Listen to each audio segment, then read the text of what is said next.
The guy on the phone today that wants to do a second date update was impressed by the girl that he wants us to call back today by how quickly she dropped to her knees. Whoa. What? That is not a way I want To pray.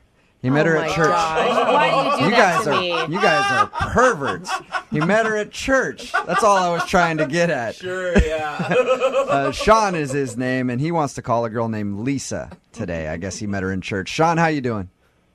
Hey, I'm doing good. I'm doing good. So that's what impressed you about Lisa, huh? Her praying abilities? Yeah. She maybe not in that way, but right. Church. It's a good place to meet people. Yeah. So you met her at church. How did you approach her at church? Or did you wink at her during the service, throw a Bible at the back of her head? What'd you do? Well, I've been going there for a while, and she started going, and she always sits in the same pew on the right-hand side, probably about 6 back, so... I've been watching her for a while, and I was like, it's time to make a move. It almost sounds like you're stalking her at church with details like that. Well, no, Sean. you do. I grew up in the church, and there's usually a couple hot girls, and you always know where they sit, and you kind of want to sit diagonal so you can stare at them while you're at church. Yeah, it's not that weird, Sean. Thank you. So how did you approach her? Well, it was the end of the service, and we're all leaving, and we're all standing in the foyer, and I just went up to her and I was like, hey, I noticed you and I had my eye on you and I was wondering if you just wanted to go grab some coffee. Just, nice and simple. That's what I said. And you had never talked to her prior to that. This is the first time you guys had ever talked. Yeah, exactly. I mean, you smile, you walk past Right. people, but I never really said anything to her and she never really said anything. So, yeah, it was just kind of just walked up to her and just said that. Did you get the vibe like she knew who you were too? A little bit. I mean, she, you said wink before. I mean, I didn't wink, but that smile, the way they look at you. Yeah. So you were definitely throwing her flirty glances and stuff like that. Yeah, of course. I mean, hey, she's cute. All right. So obviously she said yes to coffee. How was that little date? It was good. I mean, listen, I did everything. It was raining that day, so I waited in the parking lot. She pulled up. I walked her from her car to the front door, and then opened the door for her, of course. And Sweet. We sat down. I mean, I pulled out the chair, all that kind of stuff, and it went good. It went good. That's really sweet. I mean, you sound like a man who's looking for a relationship. You want something more out of this date, I guess. I really was looking for something. I mean, she seems great. She looks hot. In church. I mean, what more could you want, right? How was the conversation? It was good. I mean, we talked about this, we talked about that. One thing I like is it's not just all church talk. I mean, there's the real world, So we're talking about our jobs and what we like to do and that kind of stuff. And I bought us everything. I mean, I'm thinking I did everything right. I walked her back out. Rain kind of was away, but I still had the umbrella. That way it could stay closed. You know what I'm saying? So I walked her back to the car, opened the door, gave her a kiss on the cheek. Of course, it's just first date, so no, tongue wrestling. Right. So gave her a kiss on the cheek and just closed the door, and she drove off. And how many times have you tried to call her since? I mean, not every day, stalk 5-6 times a day, but, try in the morning, try at night. I mean, I've been trying, so. And you haven't seen her at church or anything? I don't know. I mean, I haven't been to church since, so I haven't had the opportunity to see if she's been there. So I'm not really sure. She just hasn't been returning my phone calls. Okay. Is there anything that you can think of that would make her not want to call you back? Well, there's just one thing that happened. I mean, she wanted to, it sounds really stupid. I don't know. It just keeps replaying in my mind. So she wanted something to drink, right? So she wanted orange juice. Mm-hmm. And I'm like, it's cold, it's raining, it's wet outside. Why would you get orange juice? So You said that? You questioned her orange juice choice? Did you really tease her about it? Well, I didn't think it was mean. I just went ahead and ordered her a hot chocolate. I mean, I was paying, so I was like, listen, it's cold outside. So she wanted an orange juice. You said, no, you're getting hot chocolate? Yeah, I did, I mean, I just don't understand why you would order orange juice on a cold, rainy day. It's wet outside, we're just stomping off our rain boots with all this water. I got my wet umbrella, and she, wants to get a wet, cold orange juice. Yeah, but that would come off as a little controlling. I don't think so. I mean, it just didn't make sense to me. So maybe that's it. I don't know. Maybe she didn't like that. That happened. I don't know. Did she get her orange juice at all? No, why would you get orange juice? Yeah. It's cold outside. Orange juice for you. And this was at the beginning of your date? Yes. Okay. Right at the counter. So, but all the conversation after that and everything else was fine? It was cool. She was laughing. I was laughing. We had a great time. But, I mean, the vibe was just a little weird standing there because like there were people behind us waiting, and we're back and forth about the OJ and the hot chocolate, and I'm just Can like, I ask, did she drink the hot chocolate? Because I think that will be the telling sign.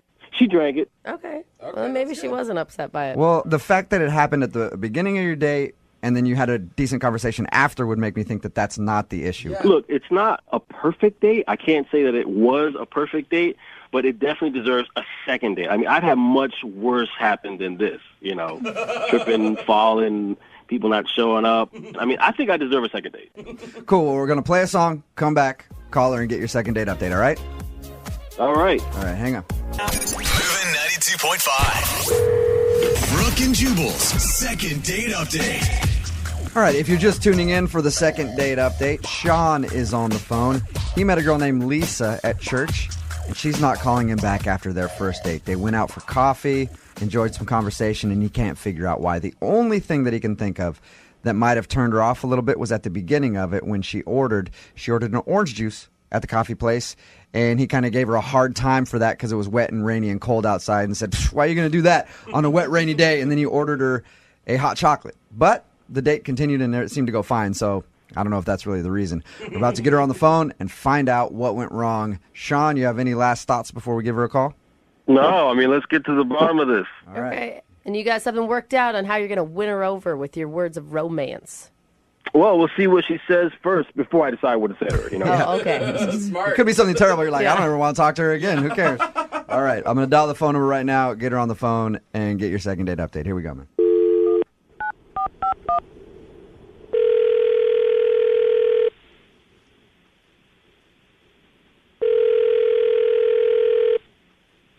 Hello, Hi, can I speak to Lisa, please? this is Lisa. Hey, Lisa, how you doing? This is Jubal from Brooke and Jubal in the Morning. Who? Jubal from Brooke and Jubal in the Morning, the radio show. Okay, Have you ever listened? maybe once. Okay, cool. Well, it's nice to meet you, Lisa. The reason I'm calling you today is because we recently got an email about you from one of our listeners. You did? Mm-hmm. That's weird. You actually went out on a date with one of our listeners. His name is Sean, and you met him at church. Oh, That's not a good You remember response. meeting Sean. You remember going out with Sean, obviously. yeah. So he contacted the radio? Yeah, it's a thing we do called the second date update. It's where if somebody goes out on a date and gets blown off, they email us so we can get the person on the phone and ask why. Wow. Sean told us about your date, and he also says that you haven't been returning any of his phone calls. Do you mind talking to us for a second and telling us why you're not calling him back? I didn't like him. Well, that's pretty Point blank. simple. Okay. All right. That's cool. Hey, that's a good reason for not calling somebody back. Is there a specific reason that you didn't like him? Because when you talked about your date, he said you guys seemed to have a good conversation and enjoy each other's company. I mean, he was doing all right on the date. I mean, I have to give him credit. Like, it was raining, and he came to my car with his umbrella, and he walked us into the restaurant. Yeah. So, I compliment him. I told him, it's really refreshing to meet a guy who does all these things. I mean, you've been really polite and, going out of your way to be a gentleman. And then he's like, well, thank you. I feel as a man, it's my job to take care of my woman. And, the type of girl that I'm looking for, she just knows how to be subservient. He said the word subservient. He actually said subservient to you. I would have lost it. Exactly. Wow. And it was just over from there. He pretty much wants a woman who wants to be barefoot and pregnant all the time. And he said that he didn't want his wife to work. He basically wanted her to stay home and raise the children and cook all of his meals. Oh, my God. I would have left right there. I can't believe you stayed through the date. I mean, I was trying to hear him out. I thought, maybe I could reason with him, but he's just narrow-minded, and it was like trying to talk to a caveman. He's worse than my mom. That's why I haven't called him back, Yeah, I don't blame you. I just think that that's so weird that you would continue to be that nice. Not that you'd have to be rude, but... I really just didn't want to make a scene It was just a coffee date, so I thought, just hold my tongue, and in 45 minutes this will be over, and I will never see this ass ever again. Okay. Well, Lisa, what if I told you you'd at least have to talk to him one more time? What do you mean? I mean that he's actually on the other line listening. He heard what I said? Yes, he did. Yes, I've been on the phone the whole time. Hey, Lisa. Oh, God. What? Okay, so tell me. You heard You didn't what I have fun? You didn't You like heard it? right? You didn't have a good time? Did you hear what I had to say, Sean? Sweetie, listen. I heard it, but I know what you meant, okay? You're trying to talk to me after what I said about you? There's nothing wrong with a man taking care of a woman and taking care of her needs. That's what I'm talking about. I'm not talking about, Listen, that is not taking care of a woman and her needs. That is being controlling and condescending. And since you don't understand that, we don't need to see each other. We don't ever need to But here's the thing. ever What's again. wrong with me knowing what you need? I know what you need. I know what you want, so I'll give it to you. Oh, my God. Are you serious? It's cold Listen to outside. yourself. Hot chocolate. That's what your body needs. I'm an old school guy, all right? Even if you don't know what you need, I know what you need because I'm tuned in. I'm paying attention. Crazy. You're not The ready issue here is anyone. you're not playing your role. You don't know your place. Your place is to be a woman, and my place is to be a man. A man has a place Goodbye, too. Sean. It goes Goodbye. both ways. Goodbye. Sean, I know what I want. I know what I need. And you cannot control everyone. You cannot control every situation. You don't even know me. You met me one time. One time, Sean. Wow. You cannot know Okay. what someone wants or needs in one time. Honey, just calm down. I'm not Here's the and thing. I don't need to calm down. This is what I'm you saying. need Just to get take help. a breath. So you're telling me you don't like a gentleman? You don't like somebody opening the door for you or walking in the rain? I mean, you don't like somebody doing a man's job. I don't like you. I don't like you. I don't like what you're about. I don't like your ideas. I don't like your views. I don't like your opinions. I don't like you, Sean. I don't think any woman listening right now likes you, Sean. No. There's a lot of girls out there that want to be taken care of. Okay. Well, you Trust go me. find that girl. You go find that crazy ass. This is not me. All right, well, Amen. Hey, listen, I don't have to listen to some feminist Nazi on the radio. Oh, you are the one who reached out to me. Trust me, I would not have picked up the phone if it had been your number. I'm going to ask the question anyway. Oh, my I feel gosh. like I know the answer, but I could be wrong. I'm wrong a lot. Lisa, would you like to go out with Sean on a second date? Okay. I love you, Lisa. All right, I Lisa. do. Well, thank you very much for your time. I appreciate you being honest with us. You're welcome. All right, take care. Yeah. There you go, Sean. God, That's Sean. your answer, man. Well, looks like somebody lost out, and I'm just going to go find Yep, another there one. you go. Listen, a lot of No. people want a real gentleman. That's not a gentleman. A gentleman believes in things like gender equality and respect for women. I don't know. Oh, So- you guys are such a-holes. Brooke and Jubal in the morning. Brooke and Jubal in the mornings. Second date update. There are a lot of careers out there that women find attractive. Firefighter, proctologist. What? Who can forget the sexiest career of all? A carny at your What? local fair. No one has ever said Oh, that. yeah. No. Carnies are always sexy. Ladies get so fired up Oh, my gosh. when they see a fair employee. Okay. And that's who we have on the phone today. Daniel is a carny, I guess. How you doing, Daniel? I'm pretty good, man. How are you guys? Not too bad. So your email says that you work at a fair, and that's where you met the girl you want to call today? Yeah, I'm kind of like in between jobs. My buddy got me a job at fair. Okay, don't try to downplay that job. That is a career. All right. Okay. He's like, okay, yeah. So you're a career fair employee. And yeah. tell us about the girl you want to call today. What's her name? Her name's Alexis. Alexis. And how did you meet her?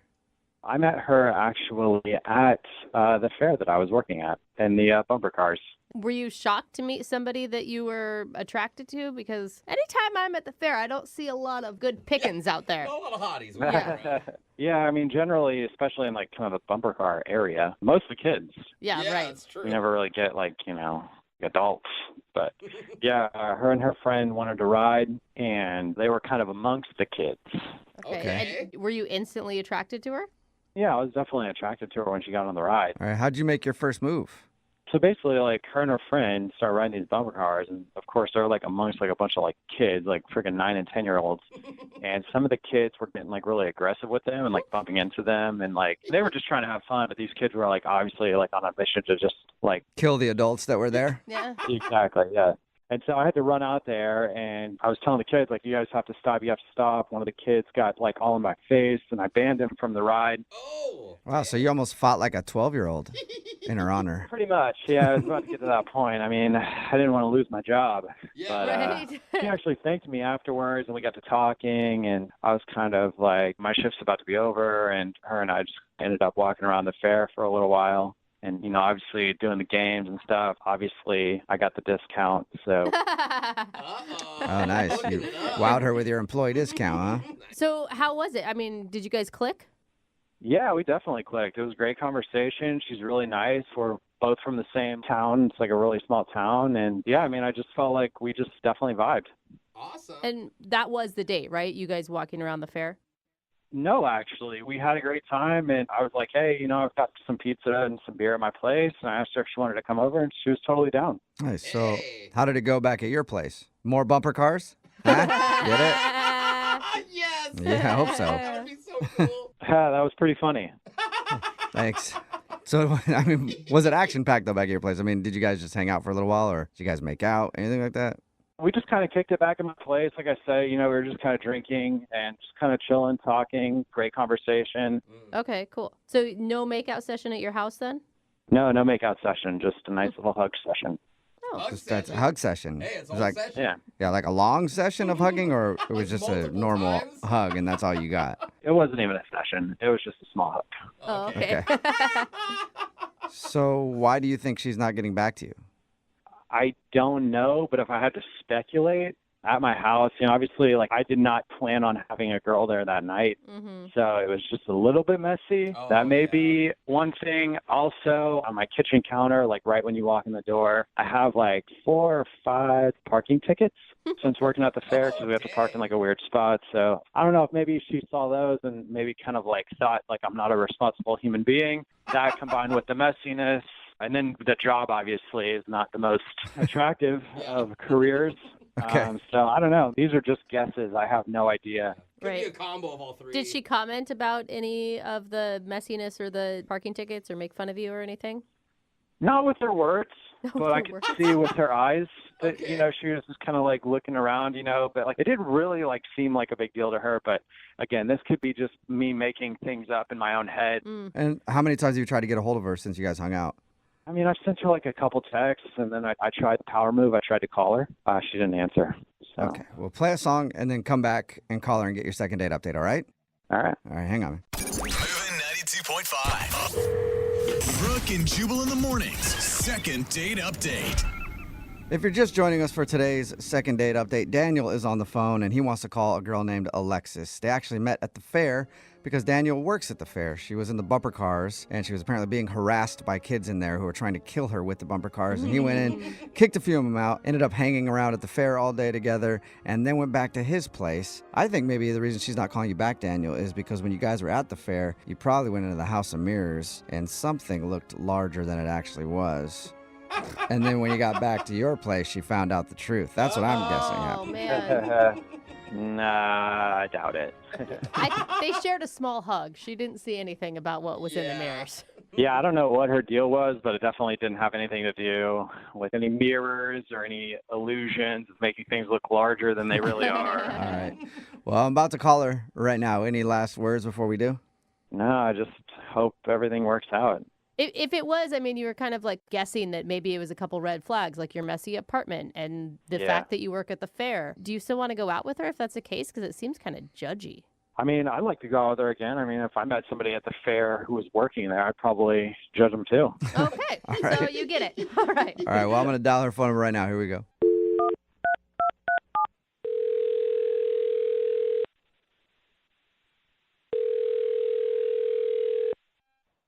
Hello, Hi, can I speak to Alexis, please? this is she. Alexis, how are you? My name is Jubal from Brooke and Jubal in the morning. I'm okay. How can I help you? Well, I'm calling you today because we actually got an email about you from somebody that listens to the show. Okay. It's a segment we do called the second date update. That's where if you go out on a date with somebody and then end up not calling them back after, they can email us to get you on the phone and find out what went wrong. So how can you help me?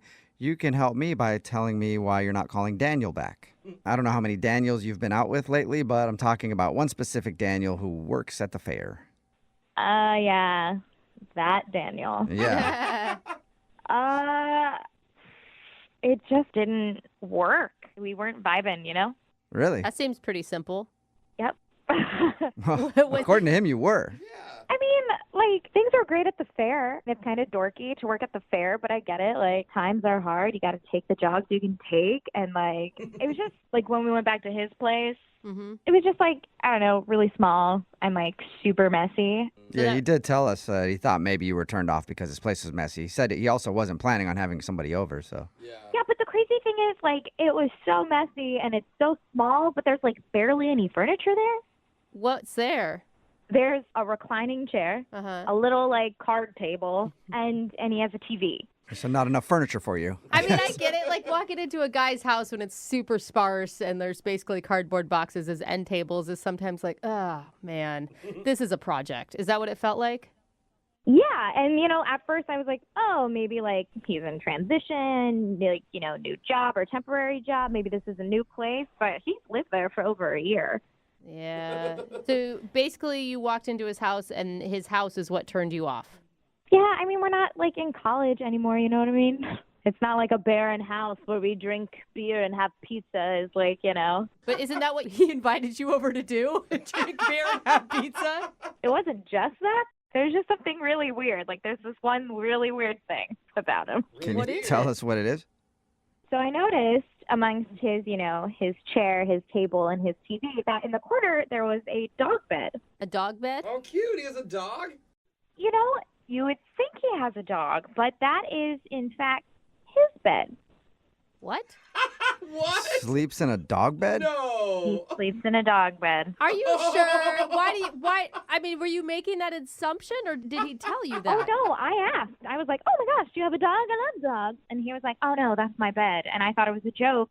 And he went over and he laid down in it. And he's like, join me. It's so nice and soft. I'm like, okay, like, whatever. So, like, yeah, I tried the dog bed, still being like, maybe this is a joke. And then he was, like, dead serious. This is his bed. It's, like, the best sleep he's ever had. It's not worth investing in a mattress. Like, it was my God. So weird. is he actually proud? He's proud of sleeping in a dog bed? Well, I guess he's not proud enough to tell you guys that, but he was sure proud when I was there. I just picture him, like, walking around in circles before he finally laid down. Messing with the blankets with his mouth. Yeah, I wouldn't be surprised. Oh, my God. What did you say to him? Once I realized this was like a real thing, I was like, I gotta get out of here. This is like, you know, like serial killer kind of weird. And the worst part was he definitely has those like sad puppy dog eyes. And when I was like, gotta go, and it was just like those sad eyes. So I gave him this weird quick hug and then was like, bye, which to me, I thought was very clear. That's not working. I'm out. I cannot believe you went on a date with a carny that sleeps in a dog bed. That sounds fitting. Wow, that sounds even weirder when you put it like that. Yeah, it does. Well, guess what, Alexis? It's going to get a little bit weirder still because Daniel is actually on the other line and wants to talk to you. Hey, Alexis. What? Yep. Oh.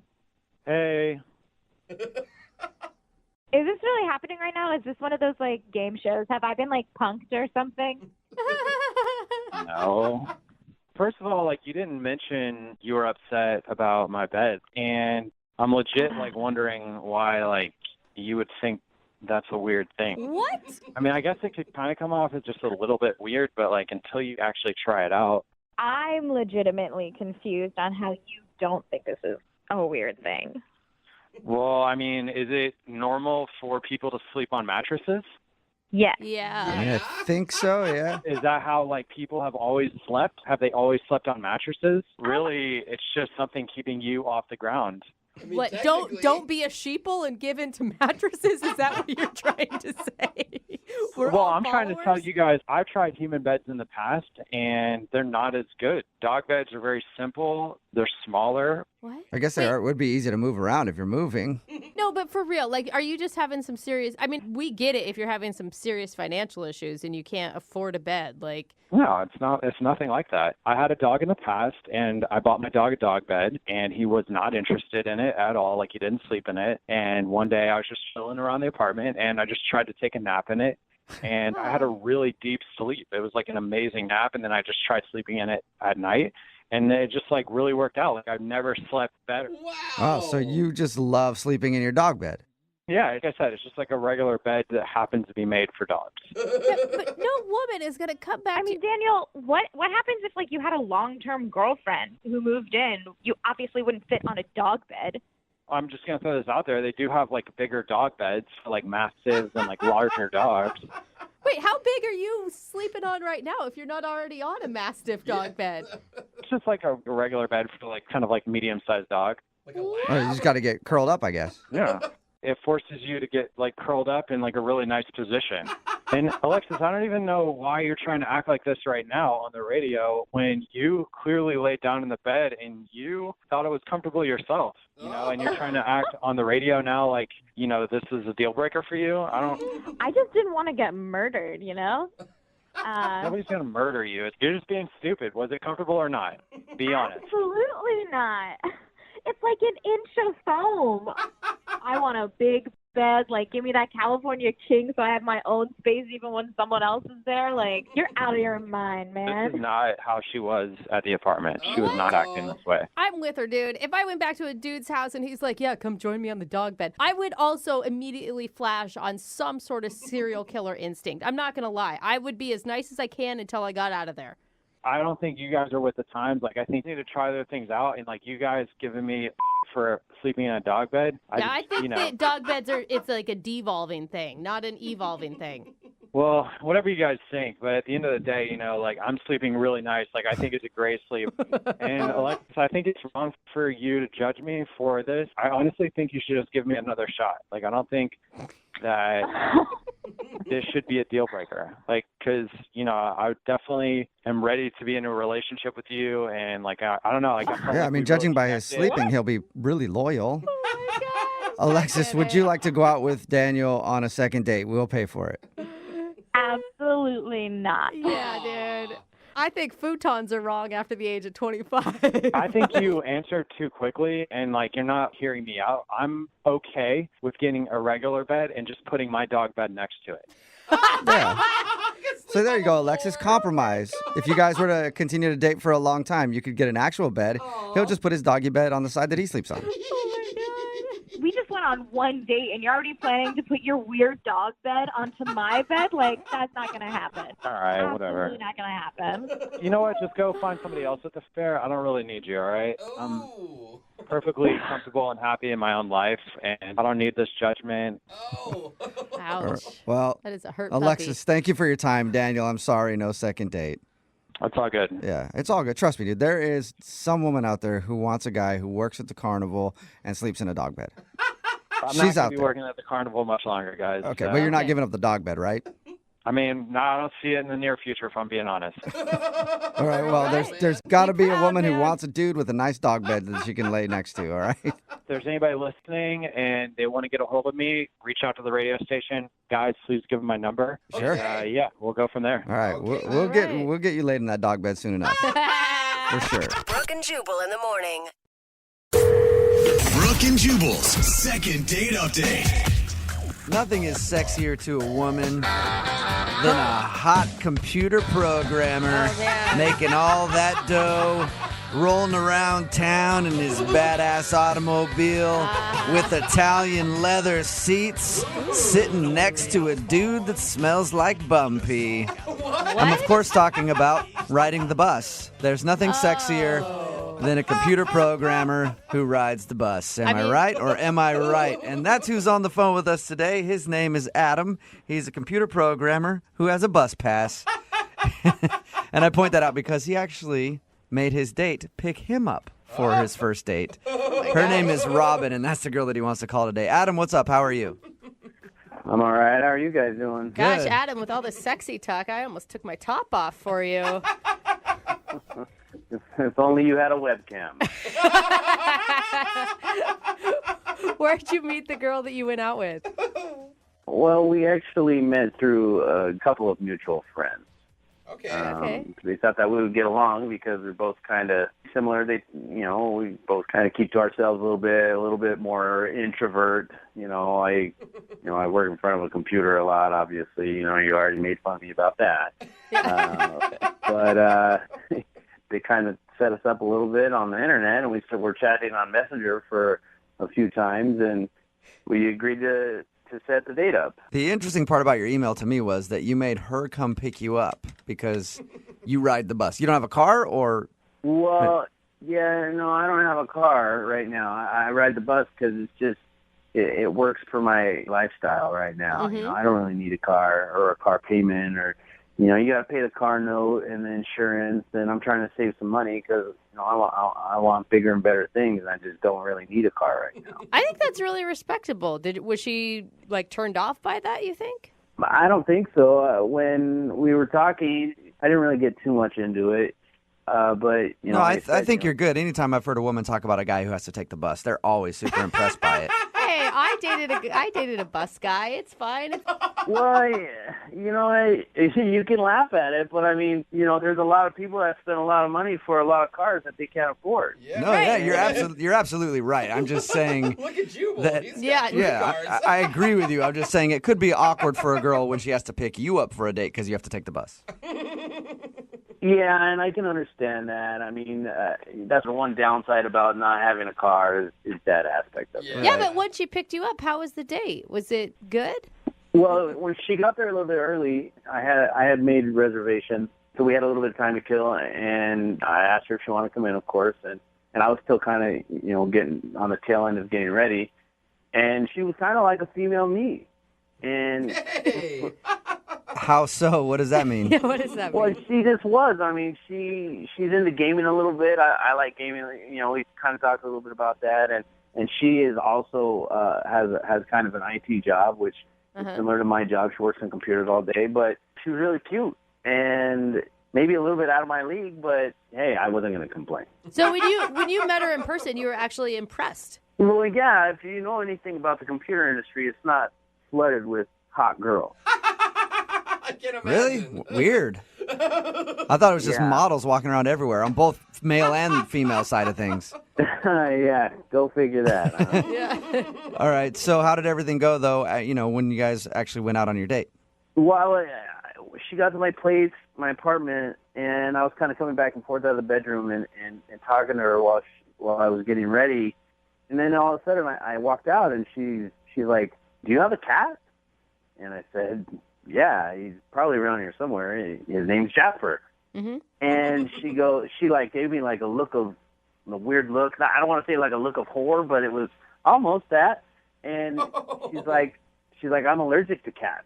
Oh. And I was like, "Yeah, okay, well let's get out of here. I'm ready to go." I was putting my shoes on. She's like, "No, I'm just not really feeling very well." And she said she had to go, and she had to go take some medicine or something, and she took off. How serious was this cat allergy? Dang. I don't know. I mean, she looked pretty serious, but fast forward 5 days, and I texted her to make sure she was all right, and she hasn't responded, and I don't want to be all creepy and keep texting her and calling her, but I asked our friends that set us up, and they said she's coming to work, but when they asked her about the date, or I guess the lack thereof, she's not really talking about it. So do you believe her with the cat allergy that it's that severe? And Well, I mean, she looks serious. I don't know why she would have a reason to lie to me. I'm just saying, if you had that severe of cat allergy, you'd probably be used to asking people before you entered their home whether or not they had a cat. Or bringing your medicine with you. Yeah. Well, I don't know. I never really dealt with anybody who had a cat allergy. I don't really know the protocol. All right. And so you haven't heard anything from her since that experience?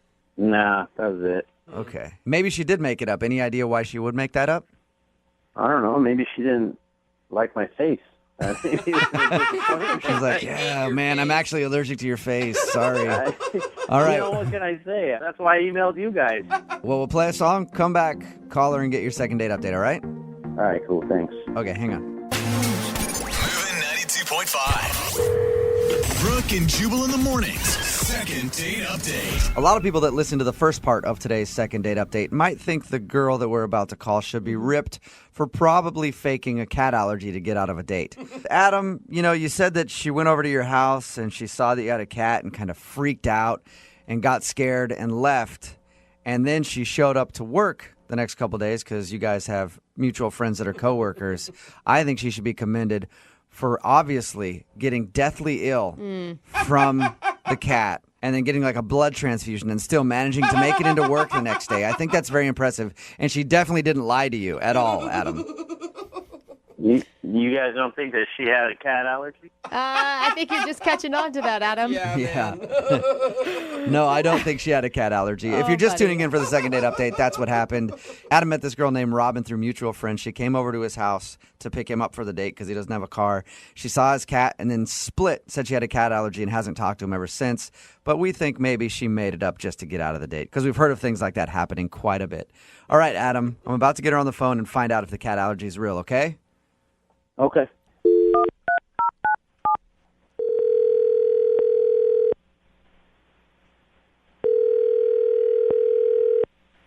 Hello? Hi, can I speak to Robin, please? Yeah, this is Robin. Hey, Robin, how are you? My name is Jubal, and I host a morning radio show called Brooke and Jubal in the morning. A morning show? What do you mean? It's like a radio morning show, We play a bunch of really bad music and talk in between it. Why are you calling me? So we recently got an email from a guy named Adam. That's weird. Why? Because you guys recently went out on a date and now you won't call him back. It's a segment we do called the Second Date Update. We do it on our show all the time. Adam told us that you guys met through mutual friends and that you were supposed to go out on a date, but right before you guys were about to leave his house, you said you had a cat allergy and then left. That's true. Okay, It's your story. I don't know what else you need to know. That's what happened. Okay, well, we're all speculating that maybe you were lying about the cat allergy. Is that true? I don't want to talk about it. You don't have a cat allergy. I don't know about that. So, did you lie about it? You can tell us. I don't think I want to talk about it, you guys. Oh, But why would you leave right then and not even give him at least the effort of just one date? I had a good reason. Just let's leave it at that. Okay, I just want to move forward and forget about it. Well, can you just tell us a little something? I mean, we talked to Adam. He seems like a really nice guy, and he's just kind of confused. Creepy. Did you say creepy? Creepy, believe me, creepy. Whoa. This phone call is creepy or Adam is creepy? Good question. Adam is creepy. What did he do that was creepy? You barely spent, like 15 minutes with him? It was enough. 15 minutes too long. Oh. What did he do? He took this box out, and he said he wanted to show me something. It was in his closet, and he had a drone in it.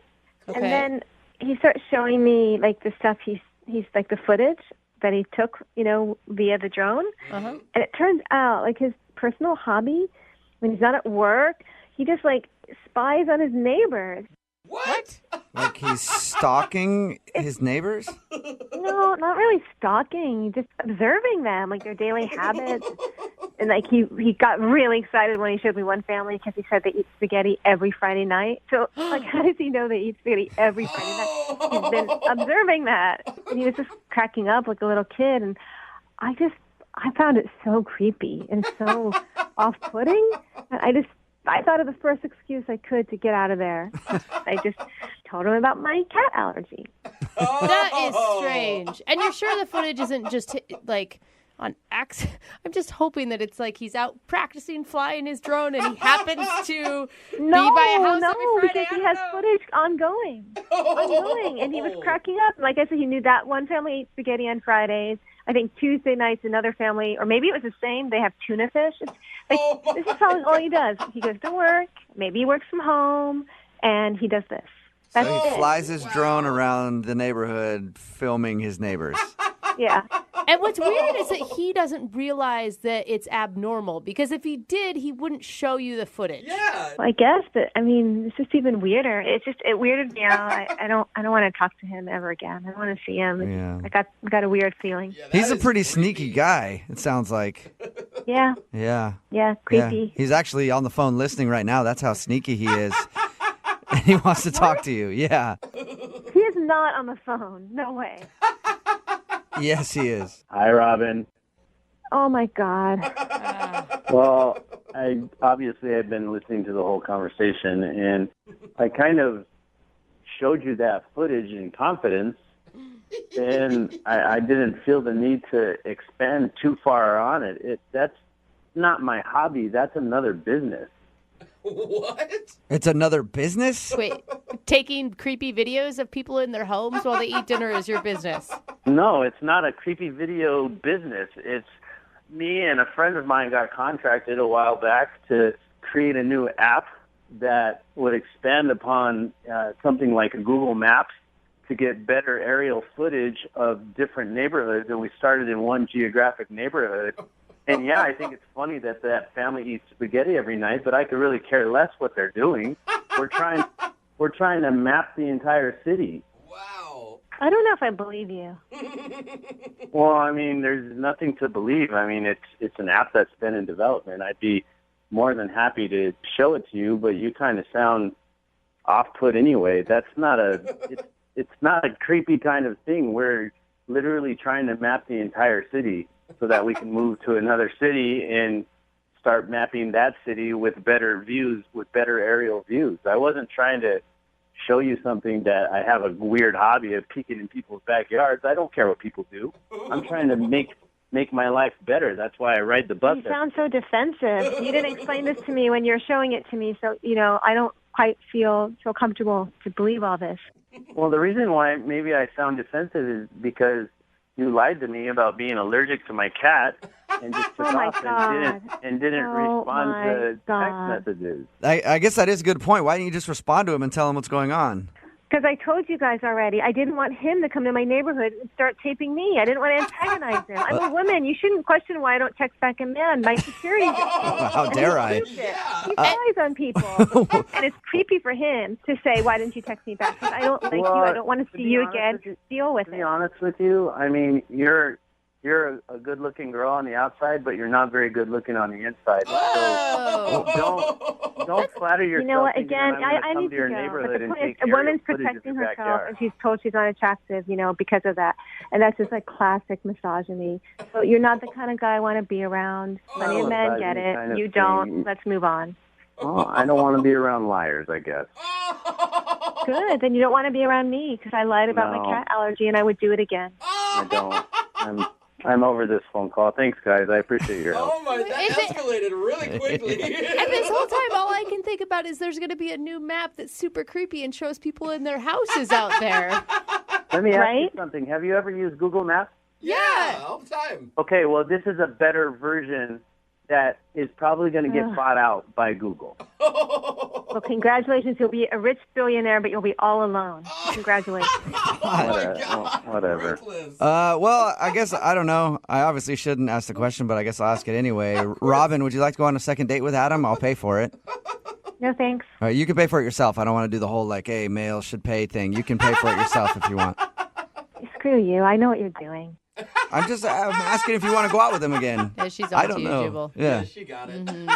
We both work with computers. The reason why I showed you any of that was because I thought you'd be into it. I thought you'd think it was a cool project.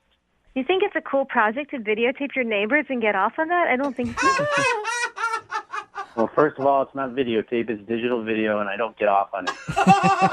So there. Oh. He has a Adam, point can I there. see some of it? Because I might get off on Brooke and Jubal in the morning. it. Text in at 78592. That guy sounds simply adorkable. Oh, my God. I'd go on a date with him. Talking about today's second date update.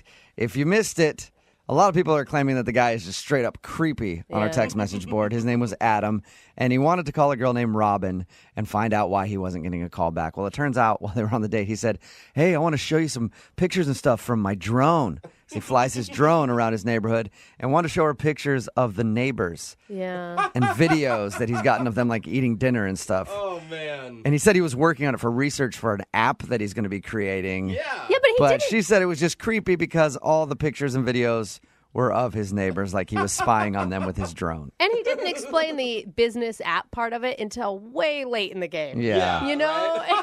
What do you expect a person to do? I don't know what to believe, really. So, turns out she thought he was creepy and did not want to go on another date with him. There's a lot of people that want to date him, though. Yeah, I there think are. that they see potential in this man. They could just sit around all day long Yeah. and spy on the neighbors, see if maybe you can catch them naked doing some stretches or something. It's fun. Remember, if you want to do a second date update, all you have to do is email the show, and we will call the person who didn't call you back. Brooke and Jubal's second date update. Doing the second date updates, we've heard a lot of stories of people being blown off after a one-night stand. Oh, yeah. They wake up and somebody's gone. Maybe they have to find a cab home. But this is probably the most messed up story I've heard about somebody getting left after a one-night stand. Oh, no. Really? Alyssa is on the phone with us. She emailed us. Alyssa is kind of familiar with our show. She's actually from Florida. Oh. Alyssa, how are you? I'm good. How are you doing? Good. Your email floored me.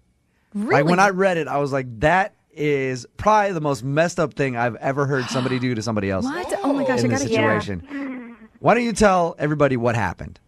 So I met Alex. This is the guy. I met him online, and we talked for a while. We actually had like a long-distance relationship online for like 6 months, and it progressed, and he's here in Seattle. Then he suggested I come and visit him. He would fly me out to Seattle and then go to Vancouver, and we vacation there for like 4 days. Vancouver, Canada? Canada, yeah. Okay. Yeah. It sounds cool. Like, so you started an online relationship with this dude. How long had you known the guy online before you flew out here to hang out with him? 6 months. Wow. And that's a considerable amount of time. I mean, you guys probably talked, what, every day? Yeah, I got to that point pretty quickly. I mean, we just like had an instant spark. Was it awkward at all when you finally got out here to meet him? No, it was great. I met him at the airport, and he was exactly what I thought he would be. He was funny, and we got along really well, and he was cracking jokes. Actually, when he was driving me, I was in his car. That was when I first heard your show. Oh, wow. It's amazing, isn't it? It's a wonderful Yeah. show. Really, yeah. It changes life. Thank you for listening. Well, that's pretty amazing that you thought he was exactly like you imagined and didn't misrepresent himself at all, because I've online dated, and a lot of people do that. Just give it a minute, Lydia. You're gonna hate this guy. Oh, okay. So you went up to Canada with him, and you guys had a good time and hung out. Yeah, when he picked me up from the airport, I thought we were gonna, I was gonna show me his place and show me around town in Seattle, and that didn't happen. He immediately we went to Vancouver, and we were at this great hotel. And he asked if I wanted to have a separate room, and I said no, that's fine. But he was a real gentleman about it, and he was really sincere. And that night we had drinks, and it was just so much fun. And the next morning, You guys ended up hooking up, right? Yeah, we did. Oh, but it was on her terms, though. Yeah, no, that's not the bad part. The hookup, well, I don't know if it was bad or not. I didn't ask, she didn't include in her email if it was good. The sexual review. But what happened Okay. after is the part that I'm talking about that was like amazing to me. I mean, you got to tell us, Alyssa, because up until this point, he sounds like Prince Charming. Like, Yes. flew you out, took you to this nice hotel. You had an amazing time. What happened? So we hooked up, and the next morning, I wake up, and he's gone. And there was a note, and there was money on top of the note.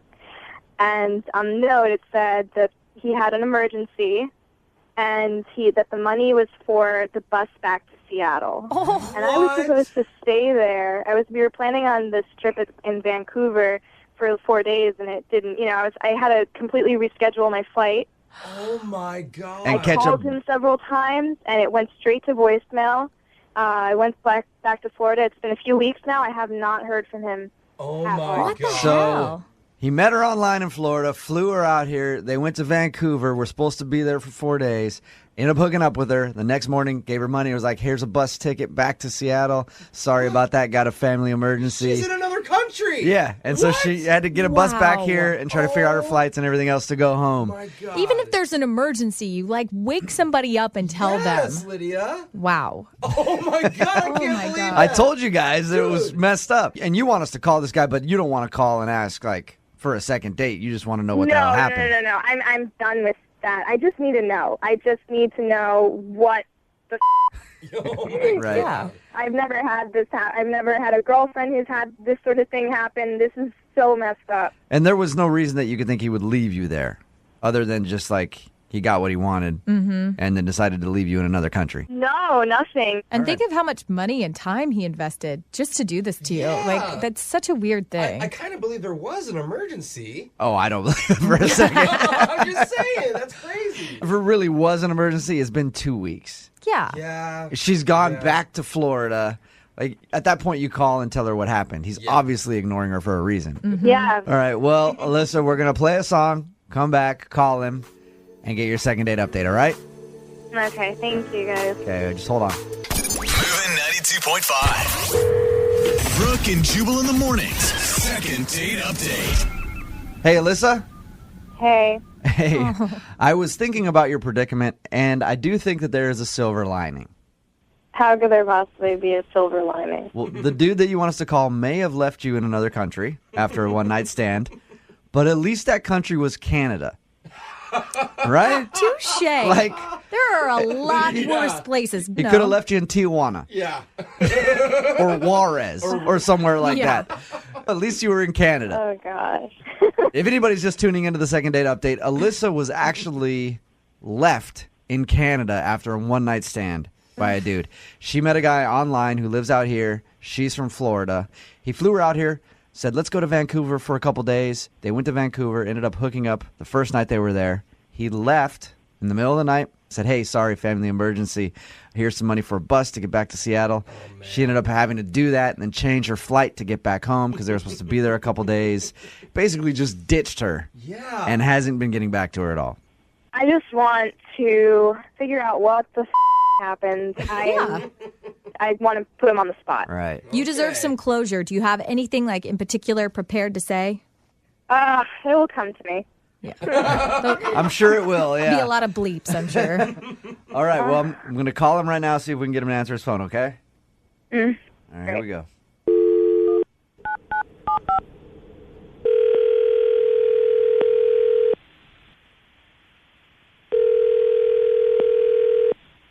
Hello.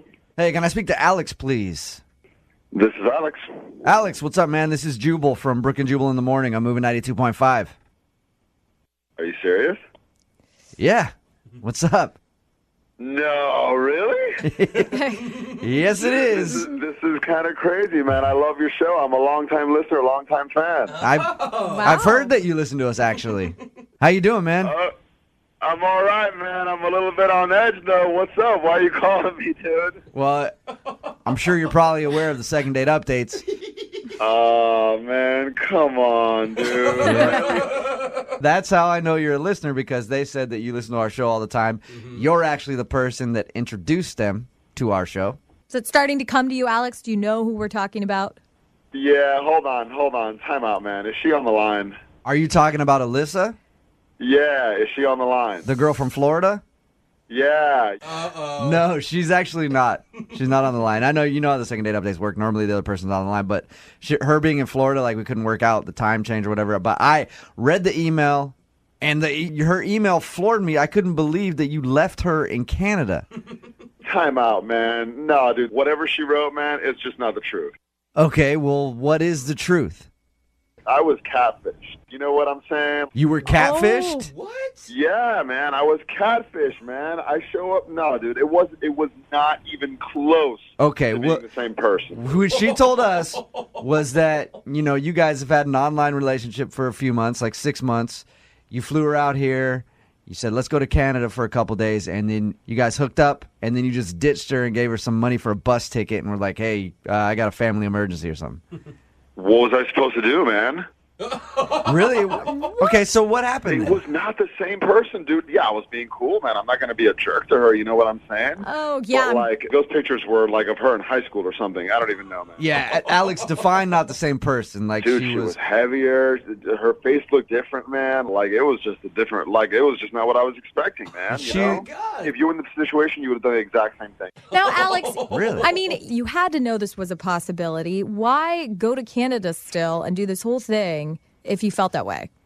Well, what was I supposed to do? Just put her back on the plane when I first met her? Like, literally a minute after I met her, I'd be like, hold on, time out. This is not what I signed up for. Go back. Yeah, that's exactly what you're supposed to do. You're supposed to let her know. No, man. But you still slept with her, man. It's kind of like when something's not as advertised on a website. You could just send it back, Yeah, right? yeah. Like, don't even Yeah, get but to you the gotta point try where on you the have to... clothes. You got to try on the clothes, don't you? No, you don't have to try on the clothes. You realize what? You hooked up with her, regardless of the fact that you feel like you were catfished. You hooked up with her and then just ditched her in Canada. Yeah. Hold on, I didn't. No. I didn't ditch her, dude. I left her money for a bus and everything.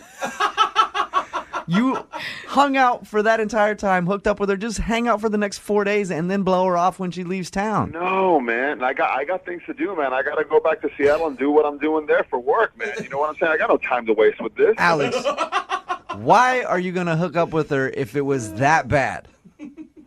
Well, listen, man. We went out that night. We partied, you know, and I'm not saying that she looked better because, you know, we were out drinking, but, like, listen, it's hard to say no. You're a guy. You know what I'm saying? It's hard to say no. You had a couple drinks in you. What are you going to, like, turn it down? No, man. Like, it's like, Oh, you know, come like, on. putting it in your face, man. What are you going to do? I'm human.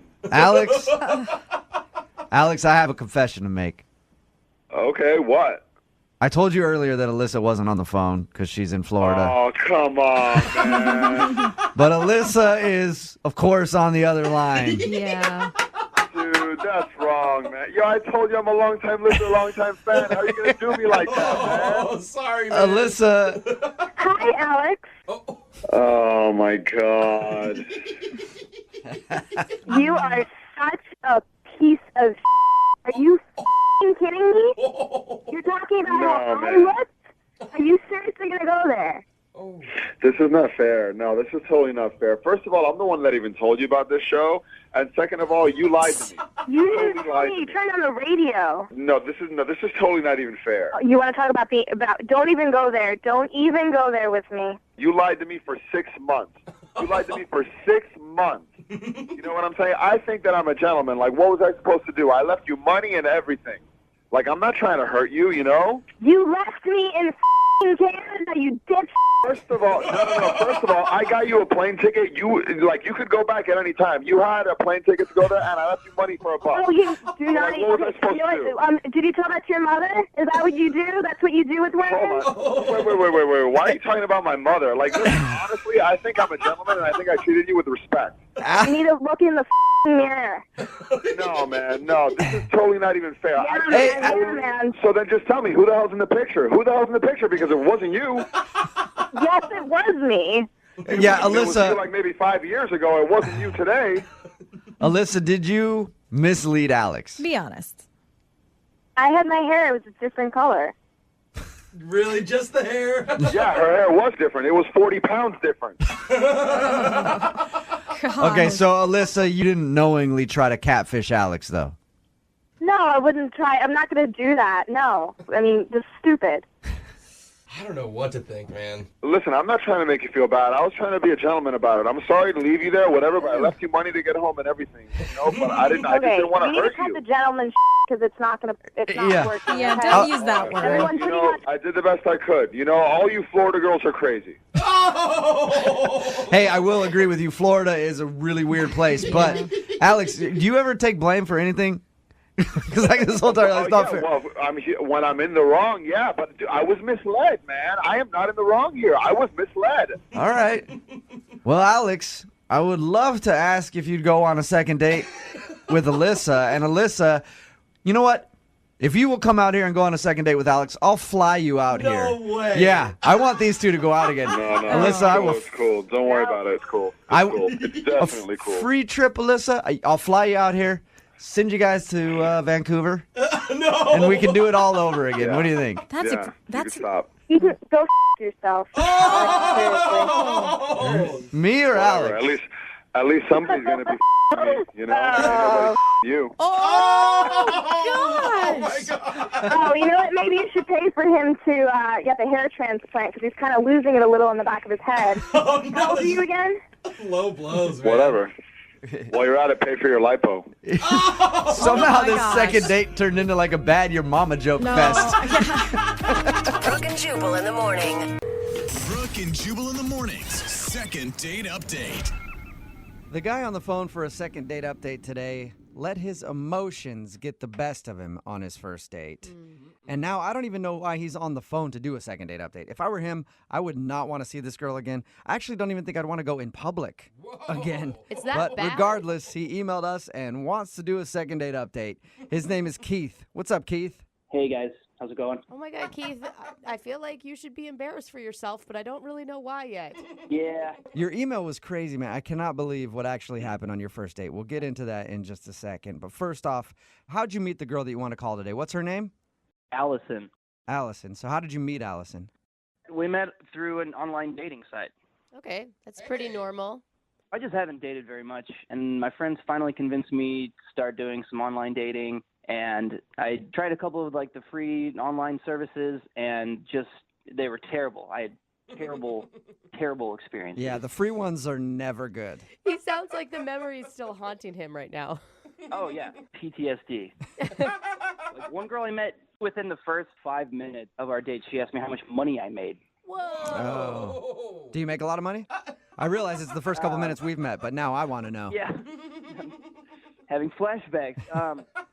And when I wouldn't tell her, she literally was like, all right, well, this is done. And she left, and it was over. Wow. I can't believe you even continued online dating after such a horrible experience. I know. And then the worst part is it didn't get any better. I met this other girl on a date, and she brought her dog, and I kid you not, she talked to the dog more than she talked to me. Oh, man. All right, so you've had a bad run. Yeah, on these free. So I finally was like, okay, I'm going to sack up. I'm going to pay for like a paid service because maybe the quality will be better, you know? So Right. Is this the first date that you went on off of that paid site? Yeah. Oh. And this one sounds like it went very well. I mean, at least for you. Yeah, comparatively speaking, it started out great. Met Allison. We went to brunch. Oh, that's a fun date. Yeah, and just from the moment I saw her, instantly I knew like there was something there. She was gorgeous. I couldn't believe it. Okay, and then right off the bat, she didn't ask you how much money you were making, or she didn't have a dog with her, so that's a plus. She's off to a great start.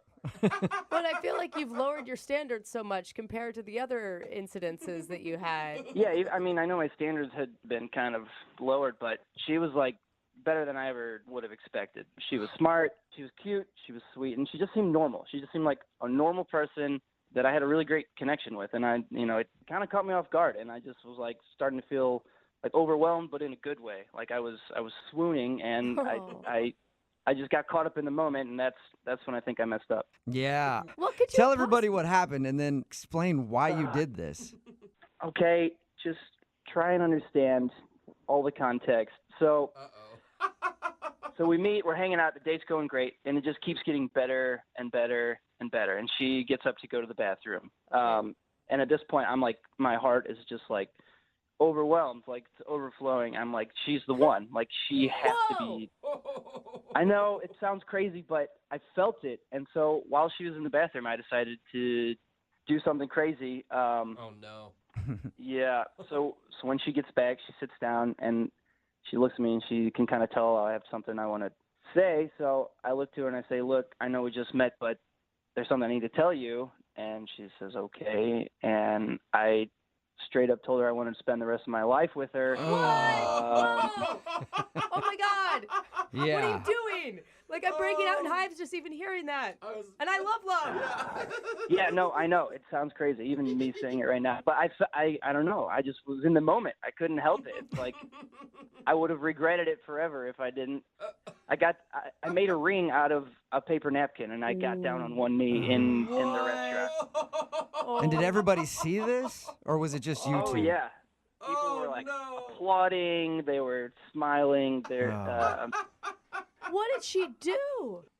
She, well, I could tell she was shocked. I don't think she saw that coming. No, I guarantee she didn't. Did she think that you were joking? No, I mean, she knew. There's no, like, I was dead serious. She could see it in my face. How did she react? She was calm. She didn't, like, freak out, but she's kind of looked at me after everyone quieted down and was nice about it. And she was just kind of like, Keith, this is our first date. And what did you say to her? I was like, I know, but I just feel this, and I can't deny it. And she was like, I think I should leave, and then she left. Yeah, because Keith, you sound crazy. Yeah. I'm just gonna lay it out there. I mean, I know how I sound. Did she leave you right there in the restaurant by yourself? Oh yeah, I finished my eggs Benedict alone. Who wouldn't have left? You've got a crazy psycho stalker proposing to you within like the first hour of meeting someone. I mean that kind of thing happens, right? You've seen rom-coms. When you know, you know. And I really thought she felt the same way. What? Maybe she did. Maybe, you know what, she ran right out of the restaurant to shop for a wedding dress. She's been busy planning this whole time, and that's why she can't get back to him. Yeah, probably. What did she ever do to make you think that she thought that she should marry you and get engaged right there on your first date? Yeah, I mean, that's a fair question.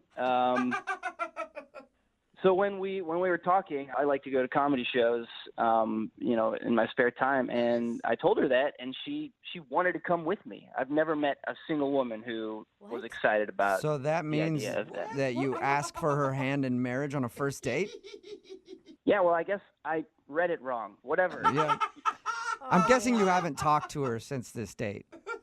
No, and I have tried very hard. Yeah. I know she's the one. That's the thing. Like, and I should have just waited. I should have played it cool. Yeah. I should have held my tongue, but I couldn't. All right, well, we'll play a song, come back, get her on the phone, and see if we can get you guys a second date, and then maybe you can get married after that date, okay? Oh, that would be amazing. All right, well, we'll get your second date update right after this. Hang on. Moving 92.5. Brooke and Jubal in the mornings. Second date update. You know what I'm hearing in today's second date update? Wedding bells. Oh my That's God. right. I feel like this is going to be the first ever second date update that ends with a couple getting married live on the radio over the phone. Wow. If you just tuned in, Keith is on the phone. He wants to call Allison. They met online, went out for some brunch. He got a little wrapped up in his emotions and actually proposed to her on their first date. And then she stormed out. He hasn't talked to her since. It's obvious why she's not talking to him because she thinks he's a weirdo who proposed on the first date. But Keith, here's my advice to you, man, before we make this phone call. If you fall off that horse, you get right back on. Oh. When we get her on the phone and you talk to her, propose again, Keith. Just keep proposing. She'll eventually say yes. Yeah, I'm not sure that's how that works, but I don't know, man. I think you should just go for it one more time. Keith, what's your plan here? Apologize? I mean, I've already apologized so many times on her voicemail and through text message, so I think she understands I'm sorry. Okay. I just want a chance to explain. All right, here we go. I'm going to dial her phone number right now, okay? Look, before you call her, if you guys can have my back on this, I need all the help I can get. Yeah, So, you really do in this second date update. I'm not going to lie to you. You need all the help you can get, okay? please. I'm dialing her phone number right now. Here we go.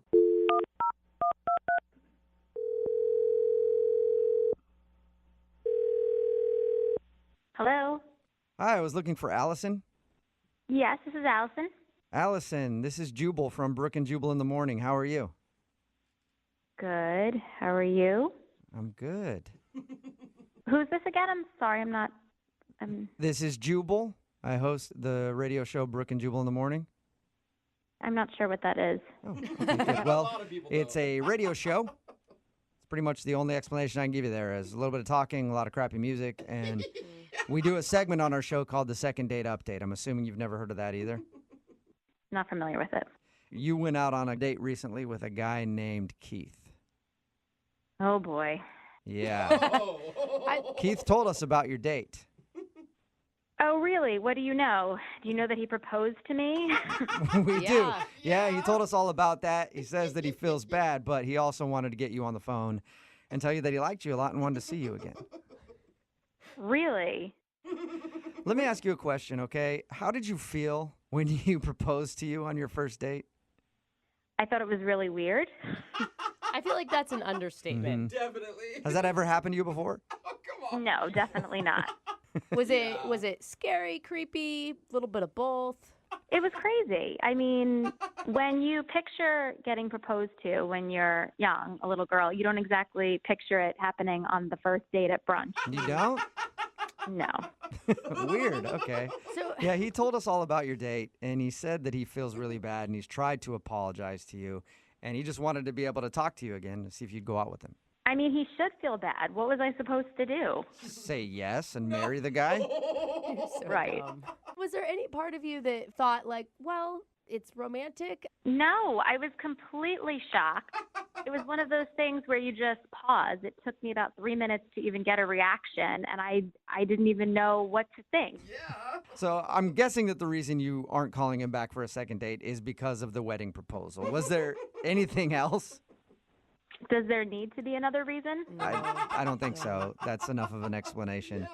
You know, Keith did talk to us, and he doesn't sound like a weird guy. He just says he got caught up in the moment, and he was super excited because you're like the best girl he's gone out on a date with ever, and he handled it the wrong way. That's sweet that he says that, but I mean, we were vibing, we got along, we had, a good connection at first, and I felt the spark, but when he broke into tears and started proposing, I thought he was crazy. Yeah. Yeah, it changes things a little bit. Changes your whole vibe. Mm-hmm. Yeah. Allison, I do need to let you know that Keith is actually on the other line and wants to talk to you. Are you kidding me? No, I'm not. Hey, Allison. Oh my God. What do you want? I just want a chance to explain myself. I told you I'm sorry. I know that what I did was crazy. I know it was insane. I got caught up in the moment. I'm an emotional person, and I don't have a good excuse. I just got caught up in the moment. It's not the 1920s. I mean, you don't just meet somebody and marry them off in the afternoon. Yeah, no, you're right. I get that. But can you honestly say you weren't, feeling anything? I can't be the only one who was feeling something. No, I was. I mean, I liked you at first, and you seemed normal, and I definitely felt the connection. But when you broke into tears and proposed, I just thought you were crazy. Okay, that makes sense. That's totally fair. I'm not crazy. I've had some terrible experiences dating in the past, and you were so cool and normal, and I just felt it, and I got lost in that moment. I got caught up in it. I feel like if that's the kind of guy you are, then who knows what other reckless decisions you'll make down the line. Oh, no. Dude, red flag is what she's saying. I understand. Yeah, I get it. I understand how that could be a red flag or how I could seem crazy and unstable. I'm not you want to call my friends, and I have people who will vouch for me. Just You want to supply references to Allison? I will. I think this is important. I don't want to lose this potential relationship just because I messed up on the first date. I mean, it's a shame because I liked him too. I'm just not looking to get married tomorrow. I'd like to date someone for a little while before we talk about marriage. So you did like him, though, before? Yeah, I did. Well, then why don't you give it one more shot and go out on another date? Would you like to go out on a second date with Keith? We will pay for it. Allison, before you answer, I need you to know I did watch a couple rom-coms on Netflix the week before we went out, so I was in an emotional place already. Blame it on the rom-coms. I love it. It's like Katherine Heigl just gets to his heart, man. Allison, will you go out with Keith again? Oh, I don't know. I mean, I don't know. This whole thing is just so weird. You cannot blame her, you guys. Allison, the only thing I'm proposing right now is a second date. I just want to do this the right way and forget about the first date and just move forward. That's all I'm asking. Allison, can you forget about the wedding proposal on your first date and go out with Keith one more time? I know that's a lot to ask, but do you think you can do it? It is. If you guys think it's a good idea. I do. I think it's a great idea. At least see one more time how he handles himself. I mean, he's not totally crazy. See, right there. You said he's totally crazy. I'm No. going to change my mind again. I'm going to go back. I said he's not totally crazy. Yeah, but he just even- got a little worked up, you know? You're saying partially crazy, though. Everybody's partially crazy. And you can't find somebody that's fully sane. Yeah, no, I just can't. I'm sorry, I No? can't. Oh, man. All right. What happened? We were there, and then I don't know, man. I'm sorry. What did we learn? What have we learned, though? Okay, this is all about learning. What did we learn from today's second date update? that love isn't real. No. That's so sad. We've learned that, but we've also learned no rom-coms before your next date, okay? Brooke and Jubal in the morning. Brooke and Jubal's second date update. How early do you introduce somebody to your friends after you guys have just started dating? Takes a while for me to want to introduce people to my friends because it's very important to me. So if I take a girl around my friends, that means I'm finally really into her, and then she can meet my friends. And then after meeting them, she goes, they all seem like terrible people. I hate them. You should never talk to them again. And you can only spend time with me from now on. I fall in love right there instantly. That's what I look for in a woman. Well, George is on the phone today, and that's how he spent his second date with the girl that he wants to call today. He spent it meeting her friends at her birthday party. Really? How's it going, George? Good. How you guys doing? Pretty good. So where'd you meet the girl that you want to call today? Well, we discovered each other on dating apps. Oh, like a Tinder type of situation? Yep, one of those types of situations. Okay. Is it Tinder? Yes. Okay. A Tinder type of situation, it was Tinder. Yeah. People don't want to claim it right now. I know. It's like, kind of. People love doing that. Like an app on your phone, and sometimes you swipe one way, sometimes you swipe the other way. Yeah, one of those. Were you excited about going on a date with her, or are you just looking for a hookup? I mean, it's always exciting when you get a match on Tinder, especially if you're a guy, I think. Yeah, I was excited. And we just met for coffee. Okay. So where does the friends and birthday party come into play on this thing? I mean, I thought we hit it off. We really enjoyed our company. We had good conversation. At the end of the day, she just said, hey, this might seem weird, but it could be fun. I got my birthday party this weekend. Just going to be friends there. It should be pretty chill. Do you want to come? That's actually an awesome invite for you. Perfect. For a second date. Because, I don't know, somewhere subconsciously in my head, anytime a girl invites me to her birthday party, even a friend of mine, I'm thinking like, oh, she wants me to be her present that night. Is that how you felt? I took it as a good sign. Oh, my God. I have never thought that, inviting a guy to my birthday party before. Oh, You guys go Now you know. quickly. So much that comes with being invited to a Wow. birthday party. That's what a guy's thinking if he invites you to a birthday party. He's like, that is what I want to unwrap later. Did you get her anything for her birthday, seeing as you barely know her? I brought a bottle of wine, but that was a good gesture. Yeah, it's a perfect gift. Are you kidding me? And was she excited to see you? Yeah. I felt like I was welcome. I felt like they wanted me there. She wanted me there. She invites you to her birthday party and you show up. It's like, oh, you actually showed up. Well, she could have been preoccupied with all of her friends and family. Like, it'd be easy to not be able to spend a whole lot of time with you. No. I got the vibe that she was very excited for me to be there. Okay. How did she introduce you to her friends? This is George from Tinder? Or did she say, it's a friend of mine, or is a guy I'm dating even? How'd she introduce you? Yeah, I think she said friend. This is a friend of mine. We didn't go into details about Tinder. I think that's for later. But all of her good girlfriends knew. Like, they all got the lowdown yeah. before you showed up. Yeah, I got the sense that they knew because whenever she introduced me, they go, oh, yeah, you're George, you're the guy. Uh-huh. That's a good sign. That means that she's talking about you to her friends. Yeah, or they were all in the room when she swiped right. Maybe. Yeah. Because the last thing you want to do is go, this is George, this guy I just met, and they go, I've never heard of you. She's not excited about you one bit. So that's a good sign. Yeah, I actually met her parents. Her parents were at the party. And they seemed like nice people. We chatted, and it wasn't as awkward as it should have been. That's nice. But then the next day, they texted her, be like, okay, what are we going to do next? And then it took a long time for her to respond. And when she did, she just said, let me pull it up. She said, hey, I feel like I need to be honest.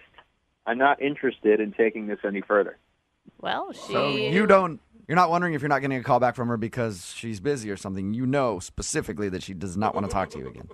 Yep. And then I asked why, if I can ask why, and just no response. So I have no idea. You seem like, were you social at the party? Because I think it's always such a red flag if you invite somebody and then you have to, babysit them the whole time. No, I thought I was making the rounds. I thought I didn't think I offended anybody. So Okay. It just sounds like you got bad reports from friends. Oh, really? Yeah, I mean, like, that's how I would read it. I thought I got along with her friends great. I liked her friends a lot, and I don't think I did anything crazy like pull my junk out and wave it around for anybody. Maybe that's actually the problem. Maybe that's what you needed to do.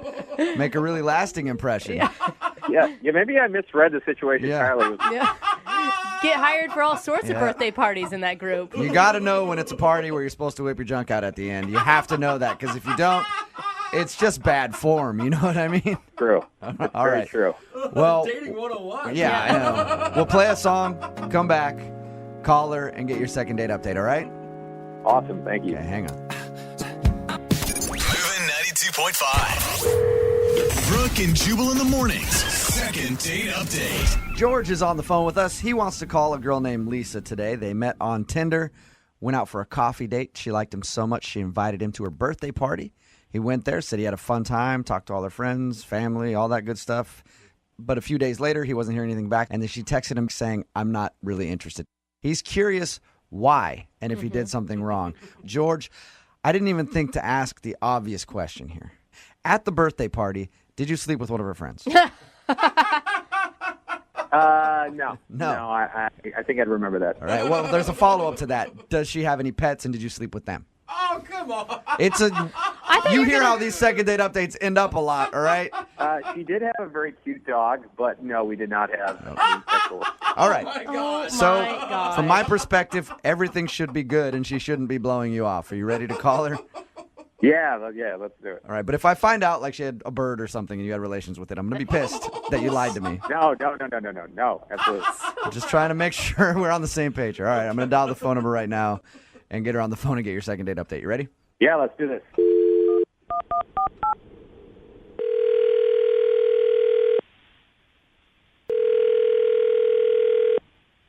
Hello? Hi, can I speak to Lisa, please? This is her. Hey, Lisa, how are you? This is Jubal from Brooke and Jubal in the morning. Hello? Hello. I'm calling you today because one of our listeners emailed us and asked us to get you on the phone. Really? Mm-hmm. It's a segment that we do on our show called the Second Date Update. It's where if you go out on a date with somebody and then end up blowing them off, they email us and ask us to get that person on the phone and ask why. So you recently went out on a date with somebody that listens to our show. All right. His name is George. I think you would remember going on a date with George because you also invited him to your birthday party. Oh, yes, I did. Sounds like regret in your voice right there. You have a second to talk to us about George? Yeah, I have a second. Unfortunately. Yeah. So he told us about how you guys met and he went to your birthday party. He thought everything went great. And then you sent him a text message saying you didn't want to talk to him anymore. Did he do something wrong? Well, you know what? He was great with my friends, but the reactions at the end of the night were just not what I expected. Did your friends not like him? They thought he was kind of a douche or something? It wasn't my friends who reacted about him. It was my parents. Oh. Oh, your parents didn't like him. Yeah. Like, really didn't like him? At all. Really? Are they, like, really strict parents? No, they're not really overprotected. That's why it's weird that they didn't like this person. What did they say to you? Well, they told me, he asked questions, and they told me, he asked my mom, how many grandkids do you want? What? And I was like, yes. Was he He joking? asked my mom that. I don't know. She didn't make it seem like he was joking. Was it in context, though, about something they were talking about? How long was he talking to your parents? He was talking to them for a long time. I think he was trying to impress them or something, but he was with them for a while. Before I got married, my mom would not really bring up grandkids, but some of them are like, oh, my God, I can't wait till she finally gets married. Give me some grandkids. No. No, that's not my mom at all. But to ask that after, like, the first time meeting them, and especially we just went to coffee once. Like, we've only been on one date. To ask that? Did she get the feeling, I mean, because I could see him talking to her and just being like, hey, do you want grandkids someday? That's cool. Yeah. Or, but if he's like, how many grandkids you want? Because I'm about to do work. I'm getting ready to do work tonight. With how she felt about it, yes, that's Okay. exactly how I talked to her. But don't you think, I mean, one question like that, like it was enough to write him off? No, it was the second question that he asked my parents. The second, what else did he ask your parents other than if they want grandkids? He asked my dad for permission to marry me. Shut up. That is not true. He had to have been joking. There's no way. No. He did. He had to have been joking, though. No, my dad said he was serious. Are you sure your dad's reading it correctly? I can't imagine a guy being out, technically your second date at your birthday party, and then asking your father for permission to marry you. I wish it had happened, but it did. And is that why you sent him a text saying, I don't want to talk to you anymore? Yeah. Okay. Makes sense. By the way, I completely support that. If that's what I'd love to know if he was actually joking, though. Wouldn't you? No, I mean, I trust my parents. All right. Well, I'd like to ask him, and he's actually on the other line listening right now, so we can do that. Are you serious? Yes, I am. First of all, this is being blown way out of proportion. Way out of proportion. I was having an adult conversation with some adults about adult things. I don't know what to say right now. This whole situation is just confusing. Did you? It's really confusing to me, too. George, did you ask her father if you could marry her? It was in the context of a fun conversation. And I was like, you know, it's just like, hey, man, what do you think if I married your daughter? What? So you weren't joking, though, because you just didn't deny it. No, well, I mean, first of all, I didn't want them to think I was just some Tinder guy, so I was trying to establish some credibility. Wow. You know? It's too much credibility. So I thought, well, for this guy to take me seriously, I should ask the question. Let's talk about putting me in the awkward position of this is my first, like, well, I guess second date with you, and I'm meeting your parents, and I'm supposed to hold the court for an hour? Okay, but you don't ask them to marry me after we've only been on one date. It just came up. It wasn't. I didn't say, hey, I'm going to go propose your daughter. I said, hey, you know, down the line, what would you think of a guy like me marrying your daughter? That is so crazy. I don't understand what's so crazy. Look, I just turned 30. I'm in the present company of adults, and we're talking about adult things. Marriage is on everybody's mind. You have gone to coffee with this girl, and that is it. We hit it off. Oh my Yeah, but hitting it off is way different than, hey, we're going to get married. Sir, can I have your daughter's hand in marriage? I didn't ask for her hand in marriage that moment. I asked down the line. Oh, so it was a future proposal that you were thinking about. It was a future hypothetical. That doesn't make it any better, George. Whether it was in the future or not, you don't ask it now. I mean, we did hit it off at the coffee shop, but it didn't hit off to say, okay, I'm going to marry this person. Man, I think you're just way too uptight about this whole thing. Holy crap. I'm uptight about it? Really? Yeah. Well, I think you're f***ing crazy. Well, okay, I guess I'm sorry that I saw a future, together. I'm sorry. If that makes me crazy, well, then I'm sorry. Yeah, Lisa, you should be flattered. George wanted to marry you after one coffee date. Yeah, that's not flattering. Why is that not flattering? Because it's creepy. Okay. I guess I just don't understand. I feel like that's like a pretty high compliment you could pay somebody. George, you don't even know her. You just met her. Well, and she's having me meet her parents. Yeah, but she didn't specifically say, hey, come meet my parents. Yeah. Didn't she just ask you to go to her birthday? Yeah, but she left me alone with her parents for like an hour. I mean, you think she would see that and be like, oh. So were you like pissed off that she left you with her parents for so long? You're like, I'm just going to screw this whole thing up right now. Hey, sir. No, I wasn't pissed. I was actually like, okay, she must really like me. She's putting me together with her parents. I never heard. What did her dad say to you after you asked for her hand in marriage? He just laughed it off, and I did too. And I took that as like, oh, he likes me. Yeah. I'd love to know what he was thinking. Yeah. Seriously.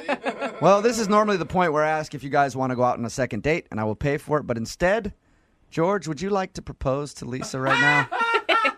I will pay for the catering at your wedding if she says George. yes. Oh, my God. Please don't. Lisa, you don't want free wedding catering? I'll pay for it. No, thank you. Yeah, I think the moment's passed on that one. You sure? I don't know. Lisa, has it passed? Yes, it's definitely that. Oh, It was never even there. it's a good point. Lisa, thank you for your time. Anytime, Yep, and I'm sorry that you're not going to be getting married to George anytime soon. thankfully. If a girl ever asks me to meet her parents, I will politely decline.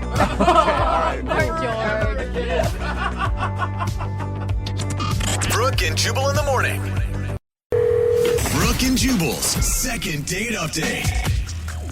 I didn't think people met anybody at a car wash since like the 70s, but apparently I was wrong. It's Brooke and Jubal in the morning because Jake is on the phone. Apparently that's where he met the girl that he wants to call today. He met her at a car wash. Not a lot of car wash parties in current day, but Jake, what's up? How are you? How you doing? Pretty good. So you met, what's her name? Melanie. Melanie. You met Melanie at the car wash?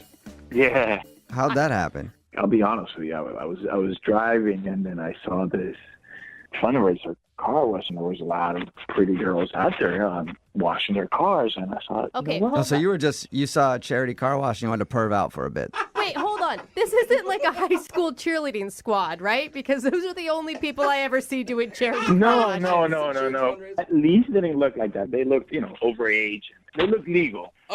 Oh my Okay. God! Again, So they this look is not a good legal. qualification So you for figured me. you'd pull in there and really do some detective work and figure it out. Yeah, I mean, I didn't really need a car wash, but, it was like a good excuse to get in there and then talk to some ladies. Okay, well, the lady that you want us to call Melanie, she's legal or she's a cheerleader in high school? Well, here's the thing, though. I went in there and I told them I want to get my car washed. So as I tried to talk to the few ladies that were there, they were all too busy, so no one's paying attention to me. So I went and I sat down, waiting for my car to get washed, and then I met Melanie.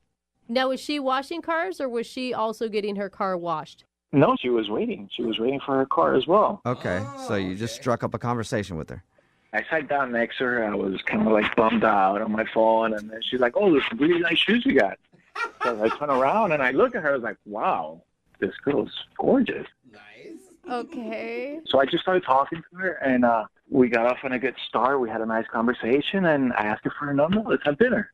Okay. So, I mean, I'm guessing you guys went out and had dinner? Yeah. All right, how was it? I thought it was going great, but I guess I said something that she have said because the vibe just like completely turned around after that. What did you ask her? We were just talking, trying to get to know each other, and I was like, "Hey, so what do you make a year?" What? You asked, you asked her ask that? salary? Dude, that's like something you don't ask anybody, really. Well, that's exactly what she said. So the whole vibe just kind of went like, yeah. So wait, how far into the date when you asked that? Half an hour, 40 minutes. But we were talking about our jobs, and it just felt so kind of natural to ask, what do you make a year? Do you Well, live that's in this never, country? it's never Because- natural and it's never okay to ask somebody that. I mean, it's kind of like the unwritten thing that you don't. You wonder, but you don't ask. Yeah. I mean, it's even uncomfortable sometimes for me to ask my husband how much money he makes. Yeah, and I tried to make it better by telling her how much I made. I was like, okay, mine. Well, what's yours? And nothing. She wouldn't say anything. She would just look at me like I was crazy. Yeah, you kind of are. I was like, come on, it was just a question. I was nervous. I didn't know what else to talk about. I just wanted to keep the conversation going. So that's the first thing I thought. All right. How are you going to continue that conversation? Either like a good for you or a let me that's give not a lot. Yeah. let me give you some tips on how to make more. Like, do you make a lot of money yourself? Like when you told her your number, is it normal? Is it impressive? Where are we at? Now you're asking, Brooke. What I mean, we're talking about it. Well, it's decent. Okay. All right, so it's just an okay salary. It's not like you're trying to be like, I'm a billionaire. Yeah, I mean, come on, I drive a Nissan Versa.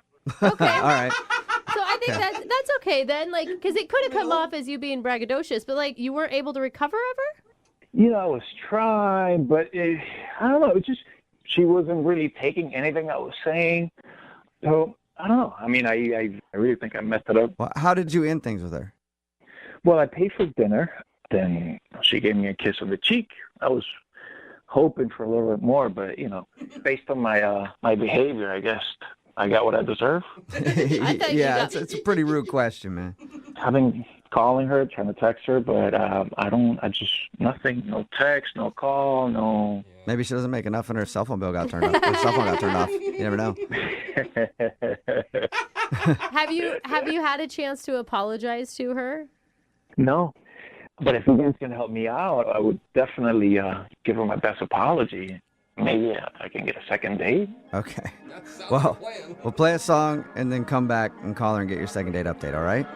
Thank you. All right, hang on. Moving 92.5. Brooke and Jubal in the mornings. Second date update. There are certain things you should never ask somebody on a first date. You probably don't want to ask about politics. You don't want to ask them if they were to suddenly go missing, would anybody look for them? Yeah, thank you. And you probably don't want to ask them how much money they make. And that's the problem that Jake made, who's on the phone for a second date update right now. He went out with a girl named Melanie.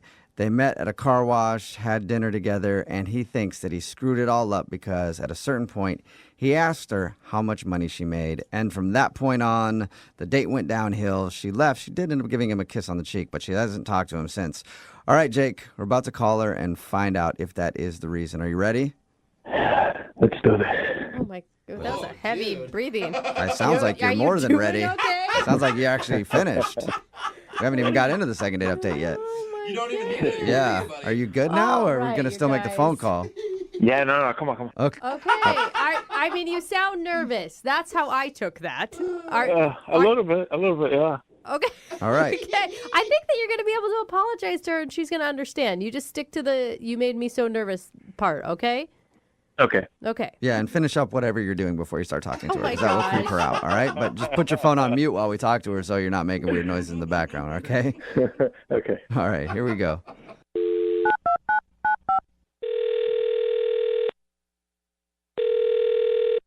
Hello? Hi, can I speak to Melanie, please? This is she. Hey, Melanie, how are you? This is Jubal from Brooke and Jubal in the morning. Okay. You don't know what that is, do you? No, what's up? Brooke and Jubal in the morning is a radio show. Well, yeah, I figured that, but who are you? What's going on? I'm Jubal from Brooke and Jubal in the morning, and we do a segment on our show called the Second Date Update. Have you ever heard of that before? No.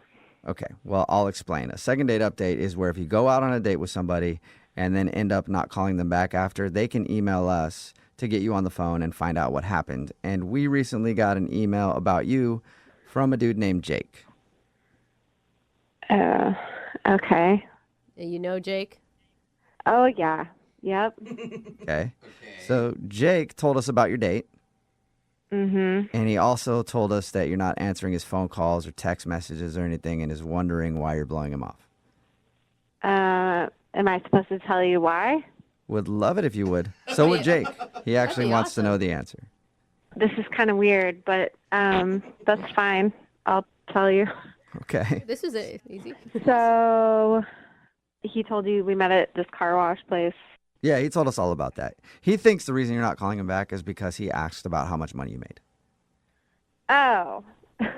He said that was the moment everything changed. Like you went from being interested to being totally put off. Oh, okay. I don't think it was that moment, although that was a weird one as well. So what was it? So Jake seemed really nice at the car wash, but I don't know, he's really not my type. How so? Did he tell you he's originally from Spain and he just moved over here No. not too long ago? We talked to him, and I heard an accent, but we didn't ask about where he was from or anything. Okay, so he's originally from Spain, and... That sounds pretty sexy to me. Yeah.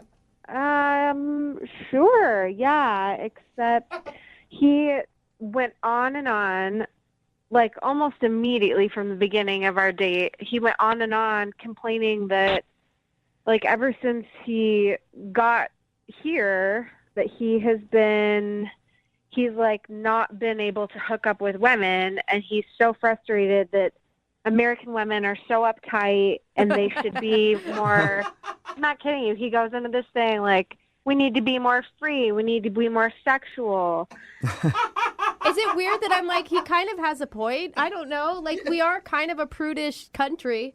I understand that. But this is a first date, and it's the first topic of conversation he's going to bring up. And it was in the creepiest way. All the red flags All of them. I guess it's weird to complain that you've moved to a country and are having trouble getting laid.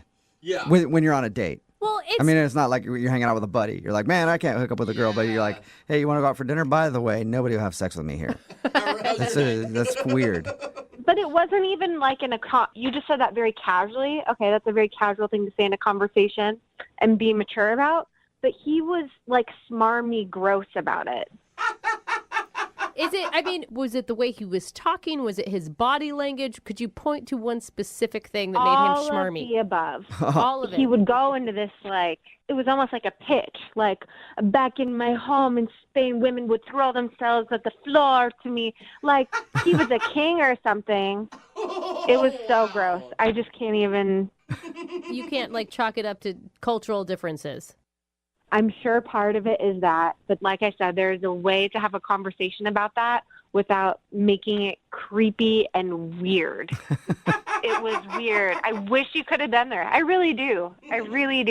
Because I've been around creepy dudes. I've never felt this uncomfortable. Really? It was just, you just have this feeling, this instinct. I can't really describe it. And it was just I shouldn't be here. I gotta go. Okay. Well, that's not good. You probably don't want to be here either, Melanie, because Jake is on the other line listening and wants to talk to you. Okay. He's listening right now? Unless he hung up. Jake, are you still there? I am. Oh, okay. Huh? So is it my accent? No, Jake, I think it was the fact that you were talking about not being able to hook up with American chicks. And what's wrong with that? Well, it's a date. You're on a date, It's just in America we don't talk about sleeping with other people when on a first date. That's what I mean. I don't understand why you guys are so uptight about, sex, everything, In Spain, it's very natural to talk about those things, whether in a first date or you're home with your mom or your grandmother. It's all very free. Oh, wow. Grandmother. Grandma, when is the last time you had sex? I like his liberated point of view in terms of it's natural, everyone does it. Mm-hmm. But are you hearing what she said about being uncomfortable? I gotta say, I was very surprised. I was very shocked. Spain women love all that kind of talk. Melanie, please accept my apologies. I'm a very sexual person. I'm very free when it comes to that. I was hoping maybe you'd be in the same way and not so, antiquada, like an antique kind of thing, Listen, I think most people are sexual beings. It's part of our human nature, but there's a respectful way to do it. And you cross those lines immediately. I have no interest in seeing you. I don't even know. Really, Melanie? Wait, so are we kind of lost in translation kind of thing? Because if I was alone with you, I would do things to you that you can't even think of, I treat you like my princesa. Princesa! No. Did you hear what I just said? It doesn't work. It doesn't work that way. You're not being a respectful human being.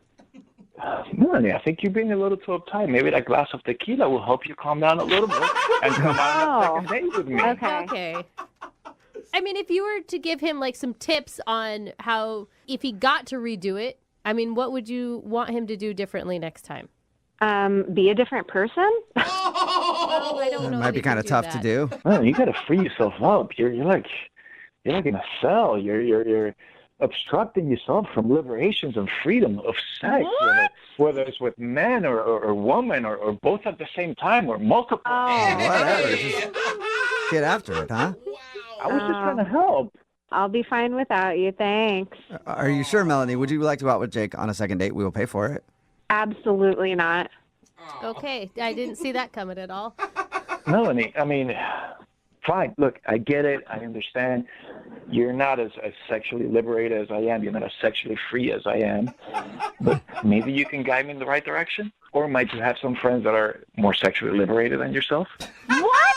Now he's going to ask to meet my friends. You guys. Well, it's a little frustrating because no one will sleep with me here. Come on, Melanie, can you hook him up? You have any friends that might sleep with Jake since he's having trouble? I think I'm going to save all my friends the headache and just say, no, absolutely not.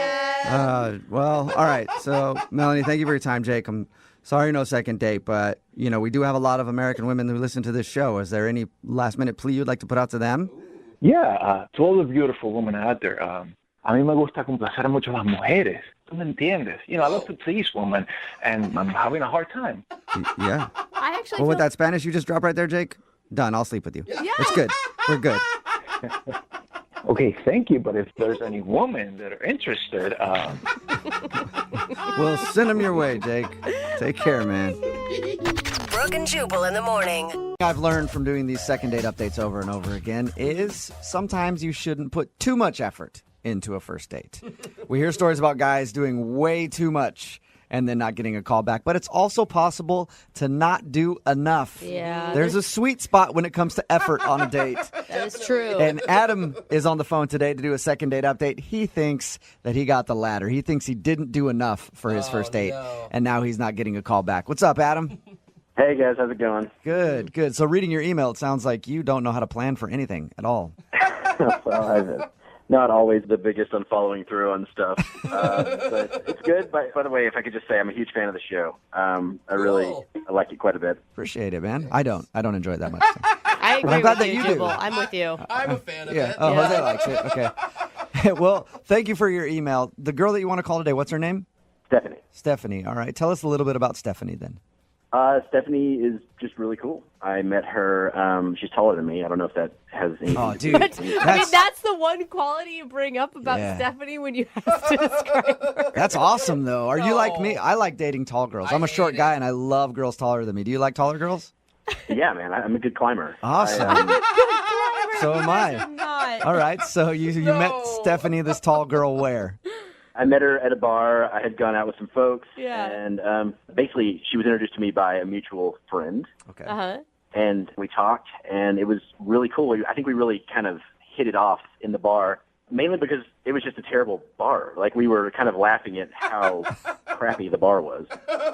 So did you ask her out on a date, or was just hanging out at the bar that night is what you're considering the first date?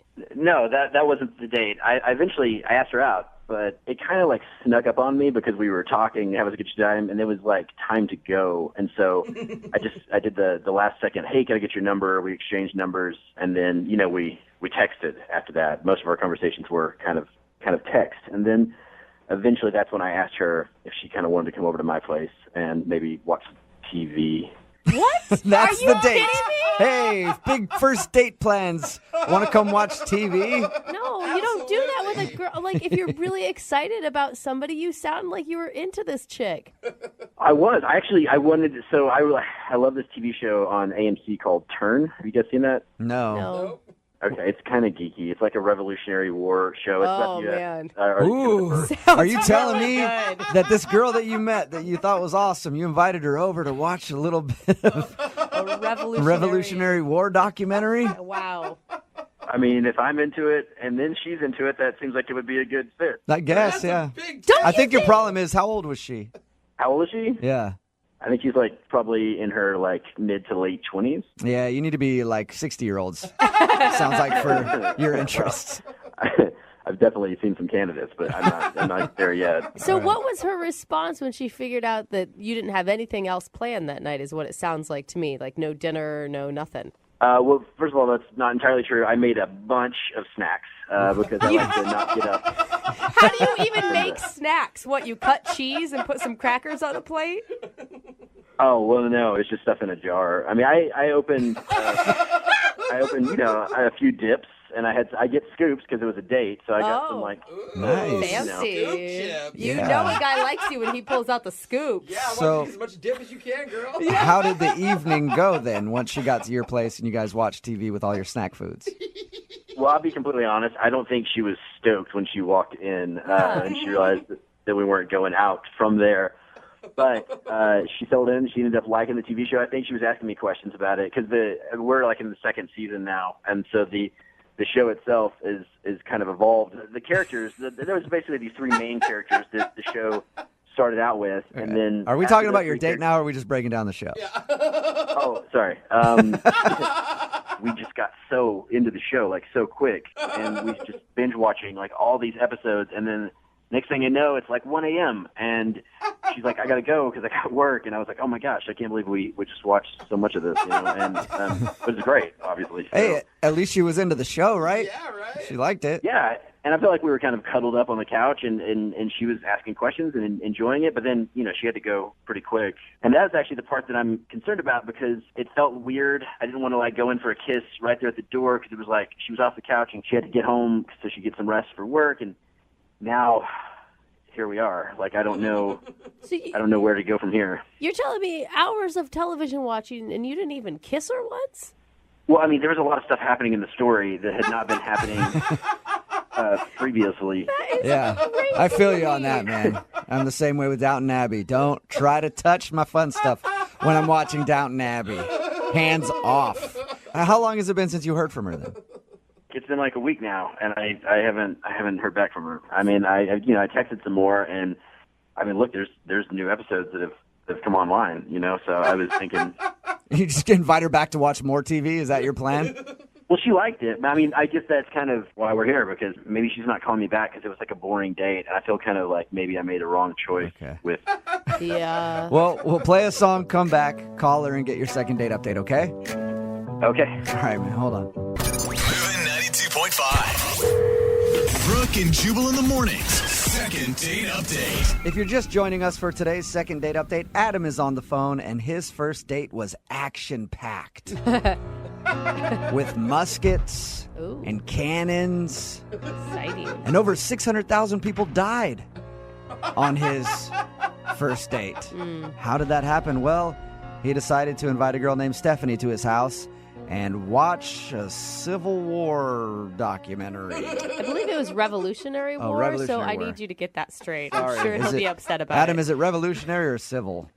It's definitely revolutionary. Revolutionary. Sorry about that. Okay. Well, whatever. That's exactly what Adam decided to do on his first date. Now he thinks he's not getting a call back because it was a boring date, and he should have maybe gone to dinner and just done the regular date thing instead of inviting her over to just watch TV for a little while. Yeah, that's pretty much it. Now, if she does actually want to go out with you again, do you have bigger plans, or are you just planning on watching the next season of this show that you're so into with her? You know what? I don't think I'll make the same mistake twice. Okay. Yeah, you go through all this, you get a second date, and then just do the same thing. Just go, yeah, we're going to come over. I forgot, I should mention, you did have snacks. You made sure to point that out when we first talked to you. I mean, I'm no slacker, but I think I could do better. All right, I'm going to dial her phone number right now and get her on the phone and find out if that is, in fact, the problem, okay? Thank you. I appreciate this, guys. Yep, you're welcome.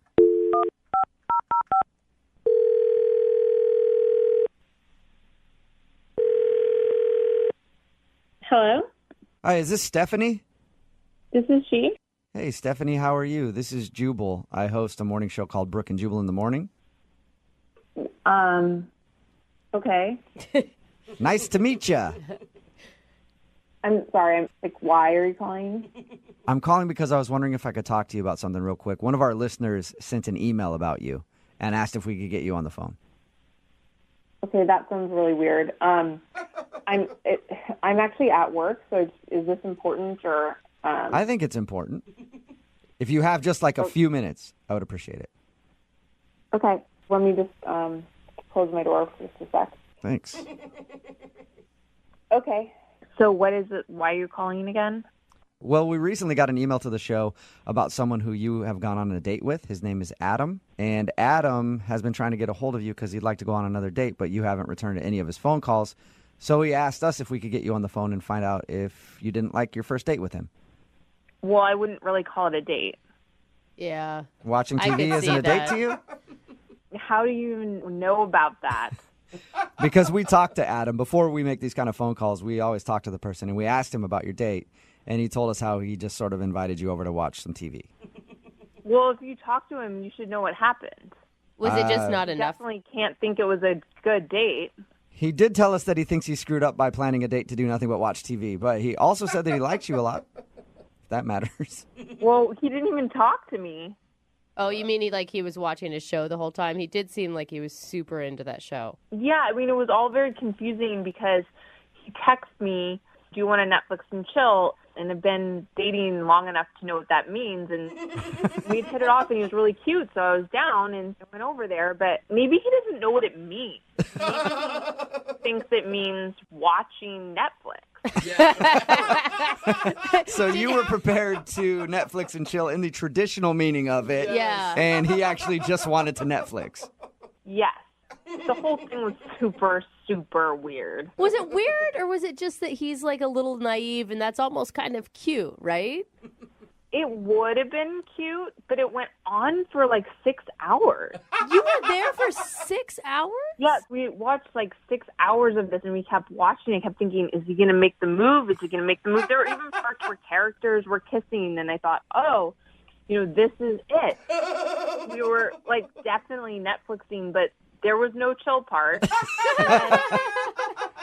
By the way, it was also season 2. So I had no idea what was going on. Yeah. And every time I would sort of ask, to clarify something that was happening, he would just shush me.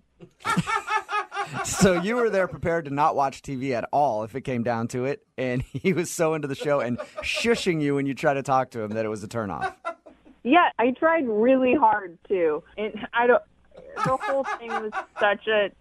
I just didn't understand what was happening. But you were attracted to him going into this. I would have been almost even more attracted to him because he was so, I don't know, innocent. He wasn't ignoring her. He just maybe wasn't, he didn't have the same plans as you, I do get that. I mean, it's not like I'm disappointed we didn't hook up and then not talk again. Like, I do get that. Because you don't say Netflix and chill and then not make a move. I agree with you on that. I guess if you're going to say Netflix and chill, you should follow through and try to make a move on somebody. Yeah. I mean, I just figured he wasn't into me, and so that's why I'm not really responding. But again, it's not like he called me, which would show me that he liked me. Right. He would just text me, that was really fun. We should, watch the rest of the episode. Oh, my God. Yeah, his definition of fun is definitely different than yours. Well, he does want to talk to you. Well, that's great. Then he can call me. He kind of is because he's actually on the other line listening. Wait, what? Yeah. Adam, you there? He is on the other line, on hold, or he heard our conversation? No, he was listening the whole time. Hey, 70, how's it going? I don't even... Well, I mean, I'm embarrassed. I didn't know what Netflix and chill meant. I thought... What? I don't know why they say that. They should call it Netflix and do stuff, because I don't know. None of your guy friends have told you what that means? Well, no, I've heard of the term a million times. I thought that it actually just watch Netflix and then chill out. No, it means much more than that, Adam. Adam, I haven't even been in the dating world in forever because I'm an old married lady and I even know what that is. Well, I'm sorry. I guess you're better than me. I just didn't know that. I didn't know what it meant. It's kind of sweet. I just don't understand why you didn't just ask me out on a date.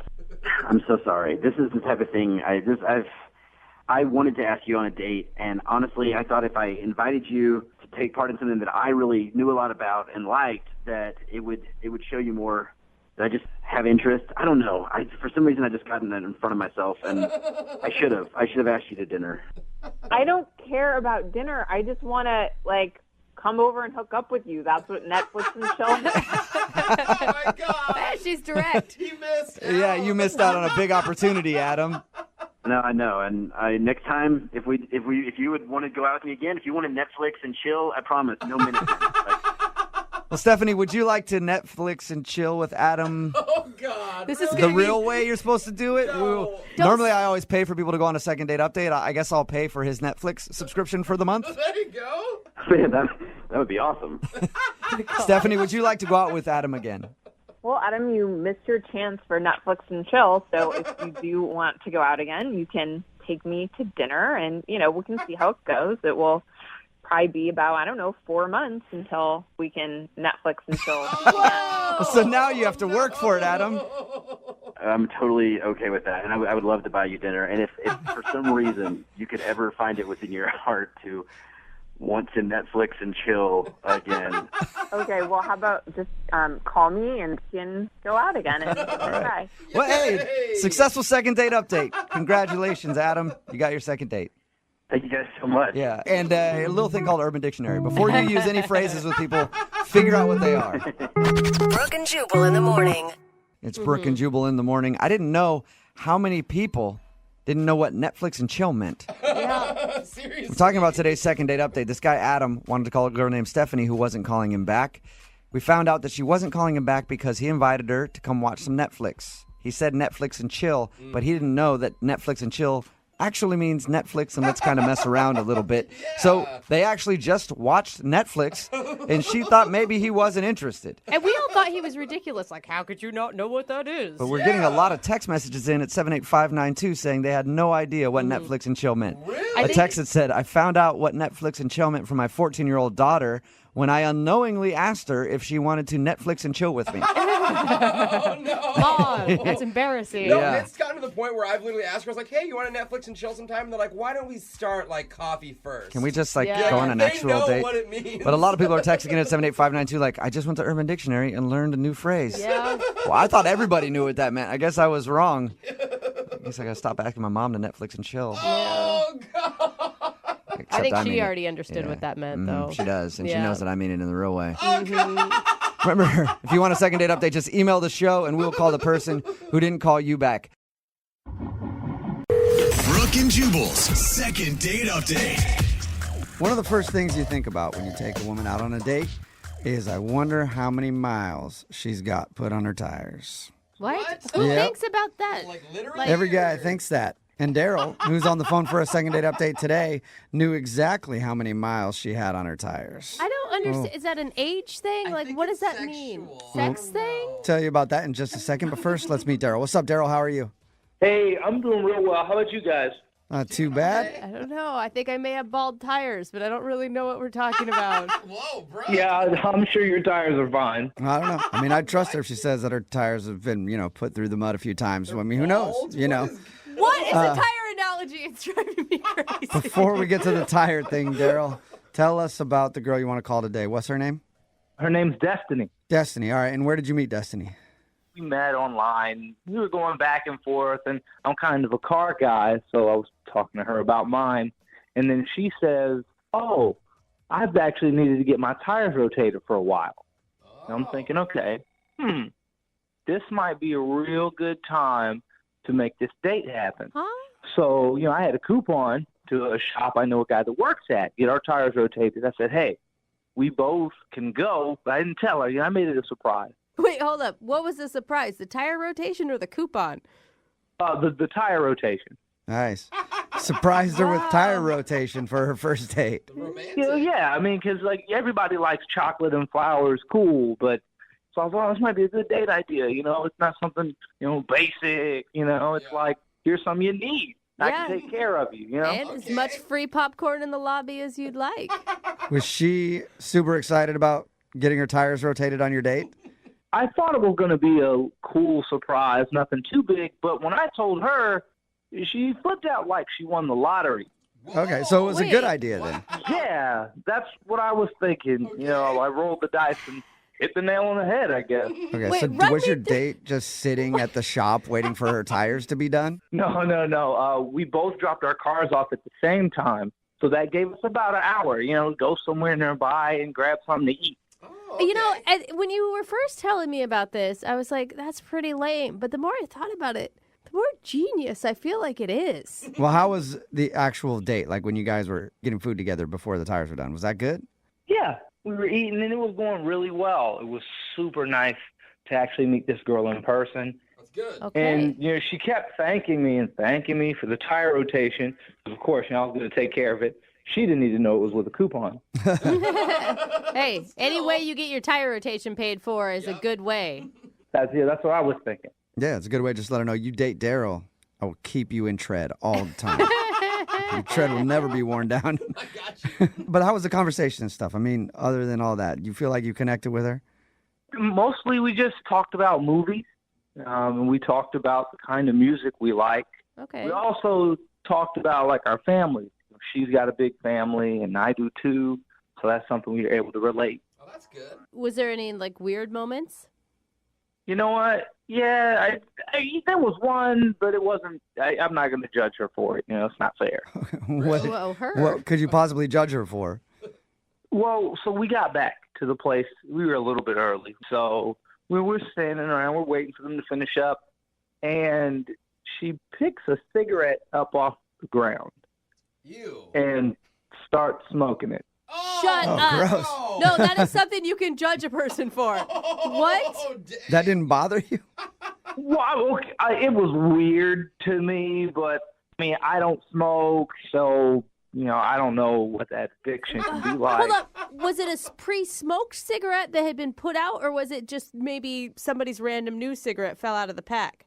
From what I saw, pretty sure somebody else gave that cigarette to business. Okay, so she basically picked up a cigarette butt and then smoked that. And the thing is, smoking is usually like a no-go for a lot of people. Smoking other people's tossed cigarettes would be a big no-go for most people. In her defense, cigarettes are expensive, so No, she doesn't want it to go to waste. I mean, even if you're a smoker, I don't think that that's cool, man. Really, it was no big deal for me. I mean, I didn't want to judge her on it. It's the first date, we still got a lot of figuring each other out to do. Yeah, okay. So, I mean, that's pretty cool and accepting that didn't bother you. I don't know if most people could do that. How did the date end? Did you get a kiss? From her dirty mouth? It is a dirty mouth. It is a dirty mouth, man. It's so dirty. It's true. Yeah, no. We just kind of ended it, with a nice goodbye. Again, she was like, thank you for the tire rotation. You're the best. And I was like, oh, gee. We just we ended it with a hug. I didn't want to take it too fast or too far and blow the whole thing apart, So wait, but she's not calling you back, obviously. Are you mad? Do you feel like she used you for tire rotations? I would if it wasn't a surprise, Oh, good That's point. right, she didn't know. Yeah, because she didn't know it was coming. She didn't see it coming. But I am a little like, what happened? It went really well. Yeah. Okay. And you don't really have any idea why? No. Yeah, and that's got to be disturbing because somebody who would pick up a cigarette butt and smoke it and they have some sort of issue with you, I mean, that would hurt me a lot. She's like, That- he didn't yeah. pick up any cigarette Yeah. butts. Like, what is wrong with me? All right, Daryl, we'll play a song, then come back and call her and get your second date update, okay? Okay, thanks. Yeah, man, hang on. Moving 92.5. Brooke and Jubal in the mornings. Second date update. Sometimes we'll make the joke from time to time in these second date updates that, maybe the person's not calling you back because they're dead. Yeah. Well, today I think that could actually be true. What? Why would she be dead? Because Daryl, who's on the phone for a second date update today, told us about the woman he went out with. Her name's Destiny. And during their first date, she actually picked up a cigarette butt off the ground, lit it, and smoked it. And I'm assuming she must have contracted something from that and has probably passed away, Daryl. So this could be a very sad phone call. Just getting you prepared for it. Okay, I hope not. Yeah, Daryl, I don't think you have anything to worry about. Anyone who's hard enough to do that casually and not think it's a thing, I think can live through anything. That's true. Well, you guys are making a big deal out of it. I don't really know how big of a deal it is, but I do, man. I hope she just picks up the phone. Okay. Well, just to recap for everybody who might be tuning in right now, Daryl went out with Destiny. They met online. They actually went and got their tires rotated because she said she needed to have it done. He had a coupon. So they dropped their cars off, and then they went to go get something to eat. He said they had a good conversation about what kind of music they like, their family, all that kind of stuff. And then after they went back to the tire shop, that's when she smoked the cigarette butt. But he still said he didn't judge her for it, and she hasn't called him back in a few weeks. So I'm going to call her right now and see if we can get your answer, Daryl. You ready? I sure am, thanks. Yeah, this is going to be the weirdest start of a love story if this works out. And once upon a time. All right, here we go. I'm dialing the phone number.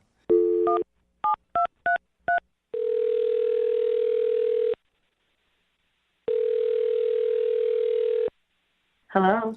Hi, can I speak to Destiny, please? Speaking. Who's this?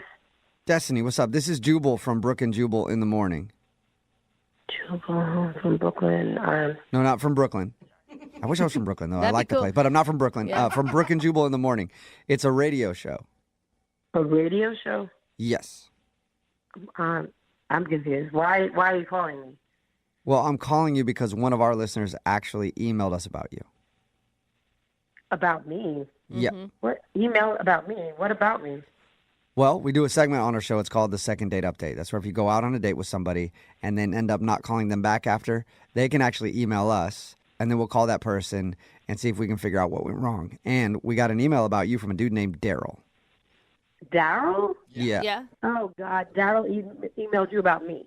Yes. Is He that a- said that he liked you a lot, but now you're not calling him back or anything. He sounded like a really nice guy when we talked to him. He told us about you guys getting your tires rotated. In the very beginning, I actually thought he was a really cool dude. I mean, we had a pretty decent date. I mean, I got my tires rotated, which is always a plus. Yeah. However, it was around after lunch. He did something that was absolutely a deal breaker for me. It was just a no-go. Really? So you enjoyed yourself all the way up until that point? Yep, literally. He did something that's it's just a deal breaker. Okay, so what's a deal breaker for you? He was biting his fingernails. And I cannot stand that. I mean, he was biting them. He was ripping them off with his teeth. It was totally disgusting. Wait, that's it? That's major. Like, there's germs underneath nails, like the fingernails. Okay. You don't know where his hands have been. You're worried about germs. Destiny, everybody kind of has, like, habits that people might think are kind of gross, like biting your fingernails or whatever. You do realize that could sound a little judgy. I mean, no, that's beyond gross, and it's not judgy. That's just disgusting. That's just the facts of life. There's germs in fingers. Go wash them. Don't have them in your mouth and stop biting your nails. Like, come on. Okay. What? So it sounds like you don't think you have any sort of bad habits like that somebody else could. No, I have any bad habits. I'm completely normal. I mean, I don't do anything weird. Huh. Okay. That is really weird that you say that, Destiny. Some people's weird is not weird to other people. Or maybe you're just not very self-aware. We all have weird things. Everyone. You can't think of one thing that you do that could also be considered disgusting by somebody else. Nope. Sorry. I'm pretty cool. I don't do anything. I'm good. You don't bite your fingernails, nothing like that. No. You brush your teeth, All right. shower. Well, I brush my teeth, acid, do all those things. I have a habit that a lot of people don't like, Destiny. What's that? Sometimes I'll do these phone calls, and the other person will be on the line listening, and then I forget to tell the other person right away. Yeah, you're kind of picking up on what I'm putting down there. Daryl is actually on the other line and wants to talk to you. Are you serious? Yes, I am. Daryl, you there? Really? We had a cool time. We chilled, got these tires rotated, we ate, and you're like, oh, he bites his fingernails. Nah, like, what? You gotta be kidding me. That's exactly what I'm saying, honestly. I mean, you're a cool guy. Everything was good, but that's a no-go. There's so many germs that are on one's hands, and you're just biting away at them, and I consider that completely gross. So there's so many germs, right, on a hand, but I saw you pick a half-smoked cigarette off of the ground and put that in your mouth and smoke it. I mean, and I was like, okay, well, hey, it's first date, and she's really, really cool. If I stack these up, I can give her a pass on that. But you can't even give me a pass on biting my fingernail? You can't believe that picking up a cigarette off the ground is more disgusting and more germy than him biting his fingernails? Yeah, I believe that. I think everybody believes that, right? Are we all on the same page here? It's not equal. I mean, I don't know about most people, but I do tend to wash my hands. And not only that, Destiny, he knows where his hands have been. You don't know where that cigarette butt has been or what it's laying in, for God's sakes. Don't judge me for finding a cigarette and it's been barely used to lighting it up and just smoking it from time to time. That's not fair. It's not fair. Well, what's not fair is to be like, oh, I pick up I smoke street cigarettes, but some guy who bites his fingernails. Yeah, Destiny, can you see kind of a double standard on that? The hypocrisy in it. All right, let's be real with that, all right? So, yeah, I picked up a cigarette off the ground. But guess what? The nicotine mixed with a little fire, it burns all the germs. There's no germs at all. What science are you talking about, Destiny? I haven't heard that before. I have to stop you on that one. It's true. I mean, it's completely true. Look it up. No. Like, seriously. No. You have to think about the particular person that was smoking that cigarette. I mean, who had that cigarette in their mouth? That could have been some weirdo drug addict. It could have been some prostitute. And not everything's going to get cooked up because of the nicotine and the fire. You're an idiot. What? He's saying that? Yeah, he's an idiot. Oh my God! I'm not going to keep going back and forth with it. He's an idiot. The germs are on the filter. The filter isn't on fire. It doesn't make sense. Oh, okay, Miss Smarty Pants. Did you go to college or something? No, I've just smoked a lot of cigarettes in my life, and that is disgusting. It's definitely more gross than biting fingernails, because you could have told me that. Yeah, and Destiny, Daryl didn't even judge you for that. A lot of people would see somebody pick a cigarette butt off the ground, smoke it, and then that would be a deal breaker for them. But Daryl was like, okay, maybe I can get past it. Listen, you guys called me, okay? Obviously, he liked me. He looked past it. I can't look past that. It's a deal breaker, and I'm done. Oh Okay. my God. Well, then I should ask you this, Destiny. I should ask you this then. Would you like to go on a second date with Daryl? We'll pay for it. Are you serious? No. Oh my God, Daryl. You can't be sad about this one, right? To be honest, I mean, I'm a little bummed out because we really connected. And I was like, I'm never really the judgy person. I guess who knew that I went out with the judgy person? Right? Hey, Daryl, have fun sticking your fingers in your mouth. I hope you get E. coli poisoning or something. Oh, my gosh. At least I'll know where my hands have been. Are we done yet? Yeah, I think so. Thank you for your time, Destiny. Appreciate it. Oh, my God. Don't call me ever again, Daryl. Bye. All right. Well, that was kind of a nightmare. Yeah. Look, yeah.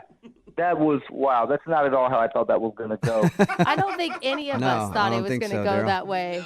Yeah. Well, hey, I mean, Jubal, maybe you guys have any listeners that, bite their fingernails, or, hey, maybe they're adults and can just say, hey, I'd appreciate if you didn't do that. But I like you as a person, so let's make this work. And maybe even some that own their own cigarettes. Who knows? Text in 78592 if you want to go out with Daryl. He does chew his fingers, though. Brooke and Jubal in the morning.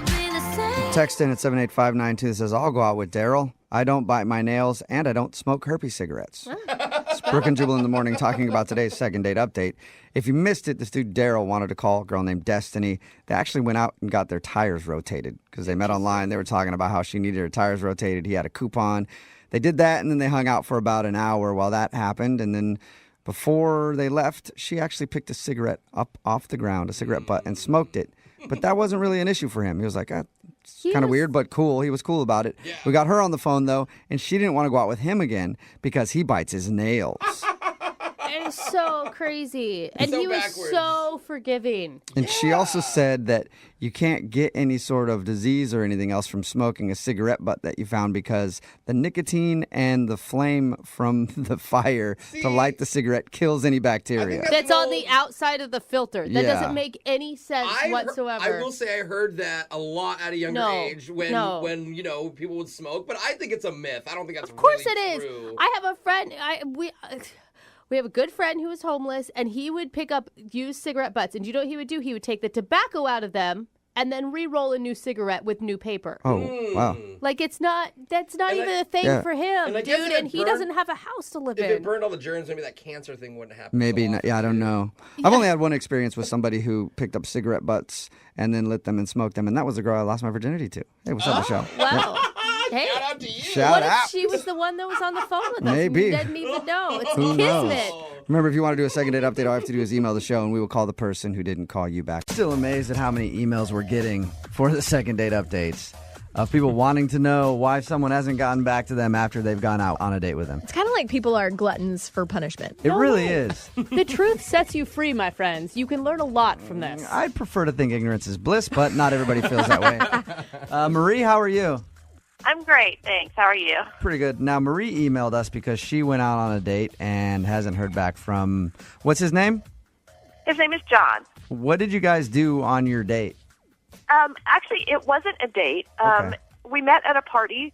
Okay. It was a birthday party for mutual friends, and it was a pretty big bash. There was like 40 or 50 people there, and, All right. and we hit it off and had a really good time. And, towards the end of the night in the backyard, he kissed me and said he had a really nice night.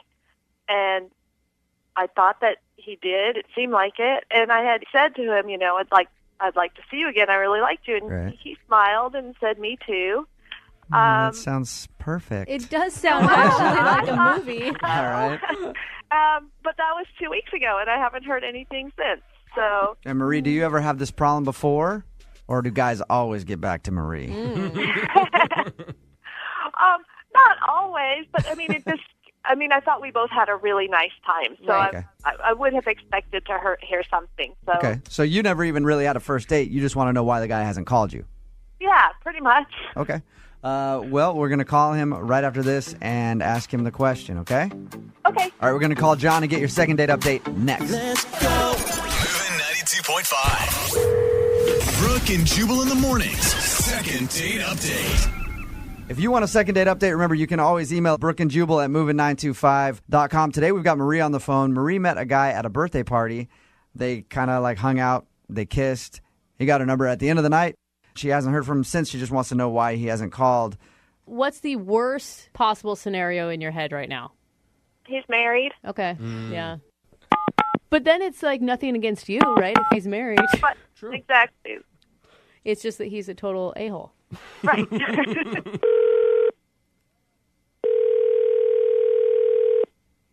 Hello?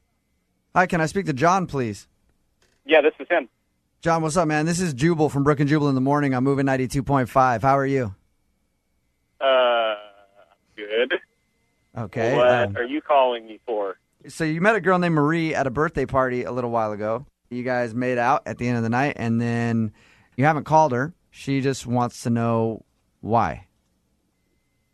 Oh, boy.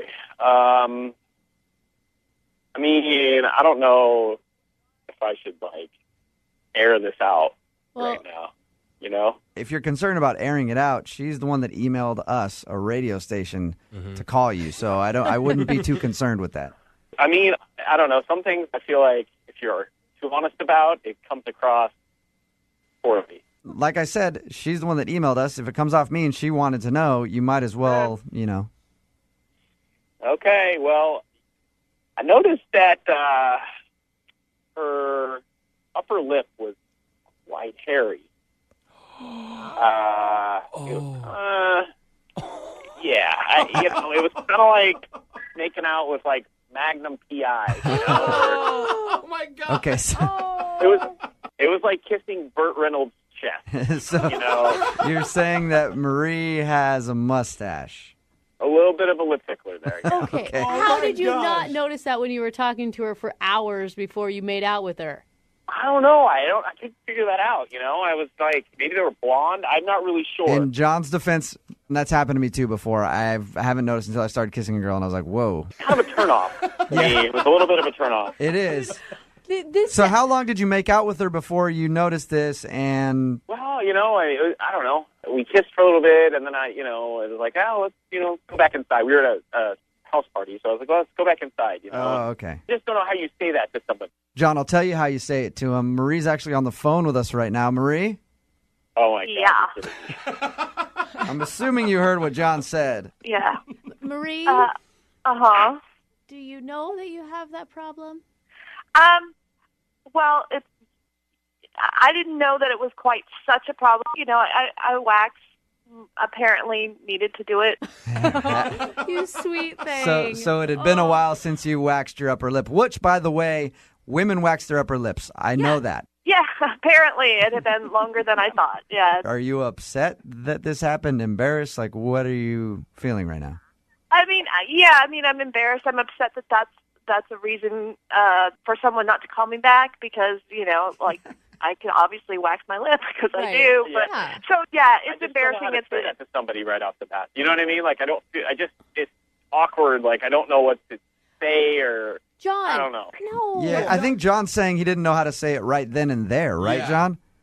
Well, yeah, and it's to me, we were at this party and we were drinking a little bit, and I just didn't think that she was like, oh, I want to call a radio station and say why is she not calling me? Well, I guess because I thought we hit it off pretty well, and I don't really have a defense for something like that. But yeah, you could have said to somebody, "Hey, maybe mention to her." Well, and give Marie a break. I highly doubt that you're perfectly manscaped, dude. Oh no, I'm not. I mean, I'll be the first one to say it. None of us are perfect, In my defense, it was a party, a friend's birthday party. I wasn't really expecting it to be a date. Right. If I'd gone on a date, I would have waxed my lip. You know what I mean? That's There's right. things that you do for a date that you don't necessarily do for a party. So, John, Marie says that she had an awesome time with you, meeting you at the party. Do you feel the same? Take the mustache out of the equation. Do you feel the same? Mustache out of the equation, yeah. I mean, we definitely had a great conversation. I mean, it was a lot of fun, and yeah. Okay. The show will pay for you guys to go on a second date if you'd like to. Are you guys interested in going out again? I mean, take care of that upper lip thing. Okay, John, we get it. We get it, John. All right, you don't need to push it. Well, he's right. There's no good way to say it. I guess technically it would be a first date, Yeah, okay, We haven't really had a date. So, I mean, I sure, what the heck, I would go. All right. John? I'll go, yeah. I'll go, yeah. Okay. Yes. Perfect. So, Marie, have you waxed the upper lip since that party? Yes, actually. Yeah. All right. And Marie, from now on, live by the motto, just always be prepared. Yeah, I think that's good. I should have been a Boy Scout, evidently.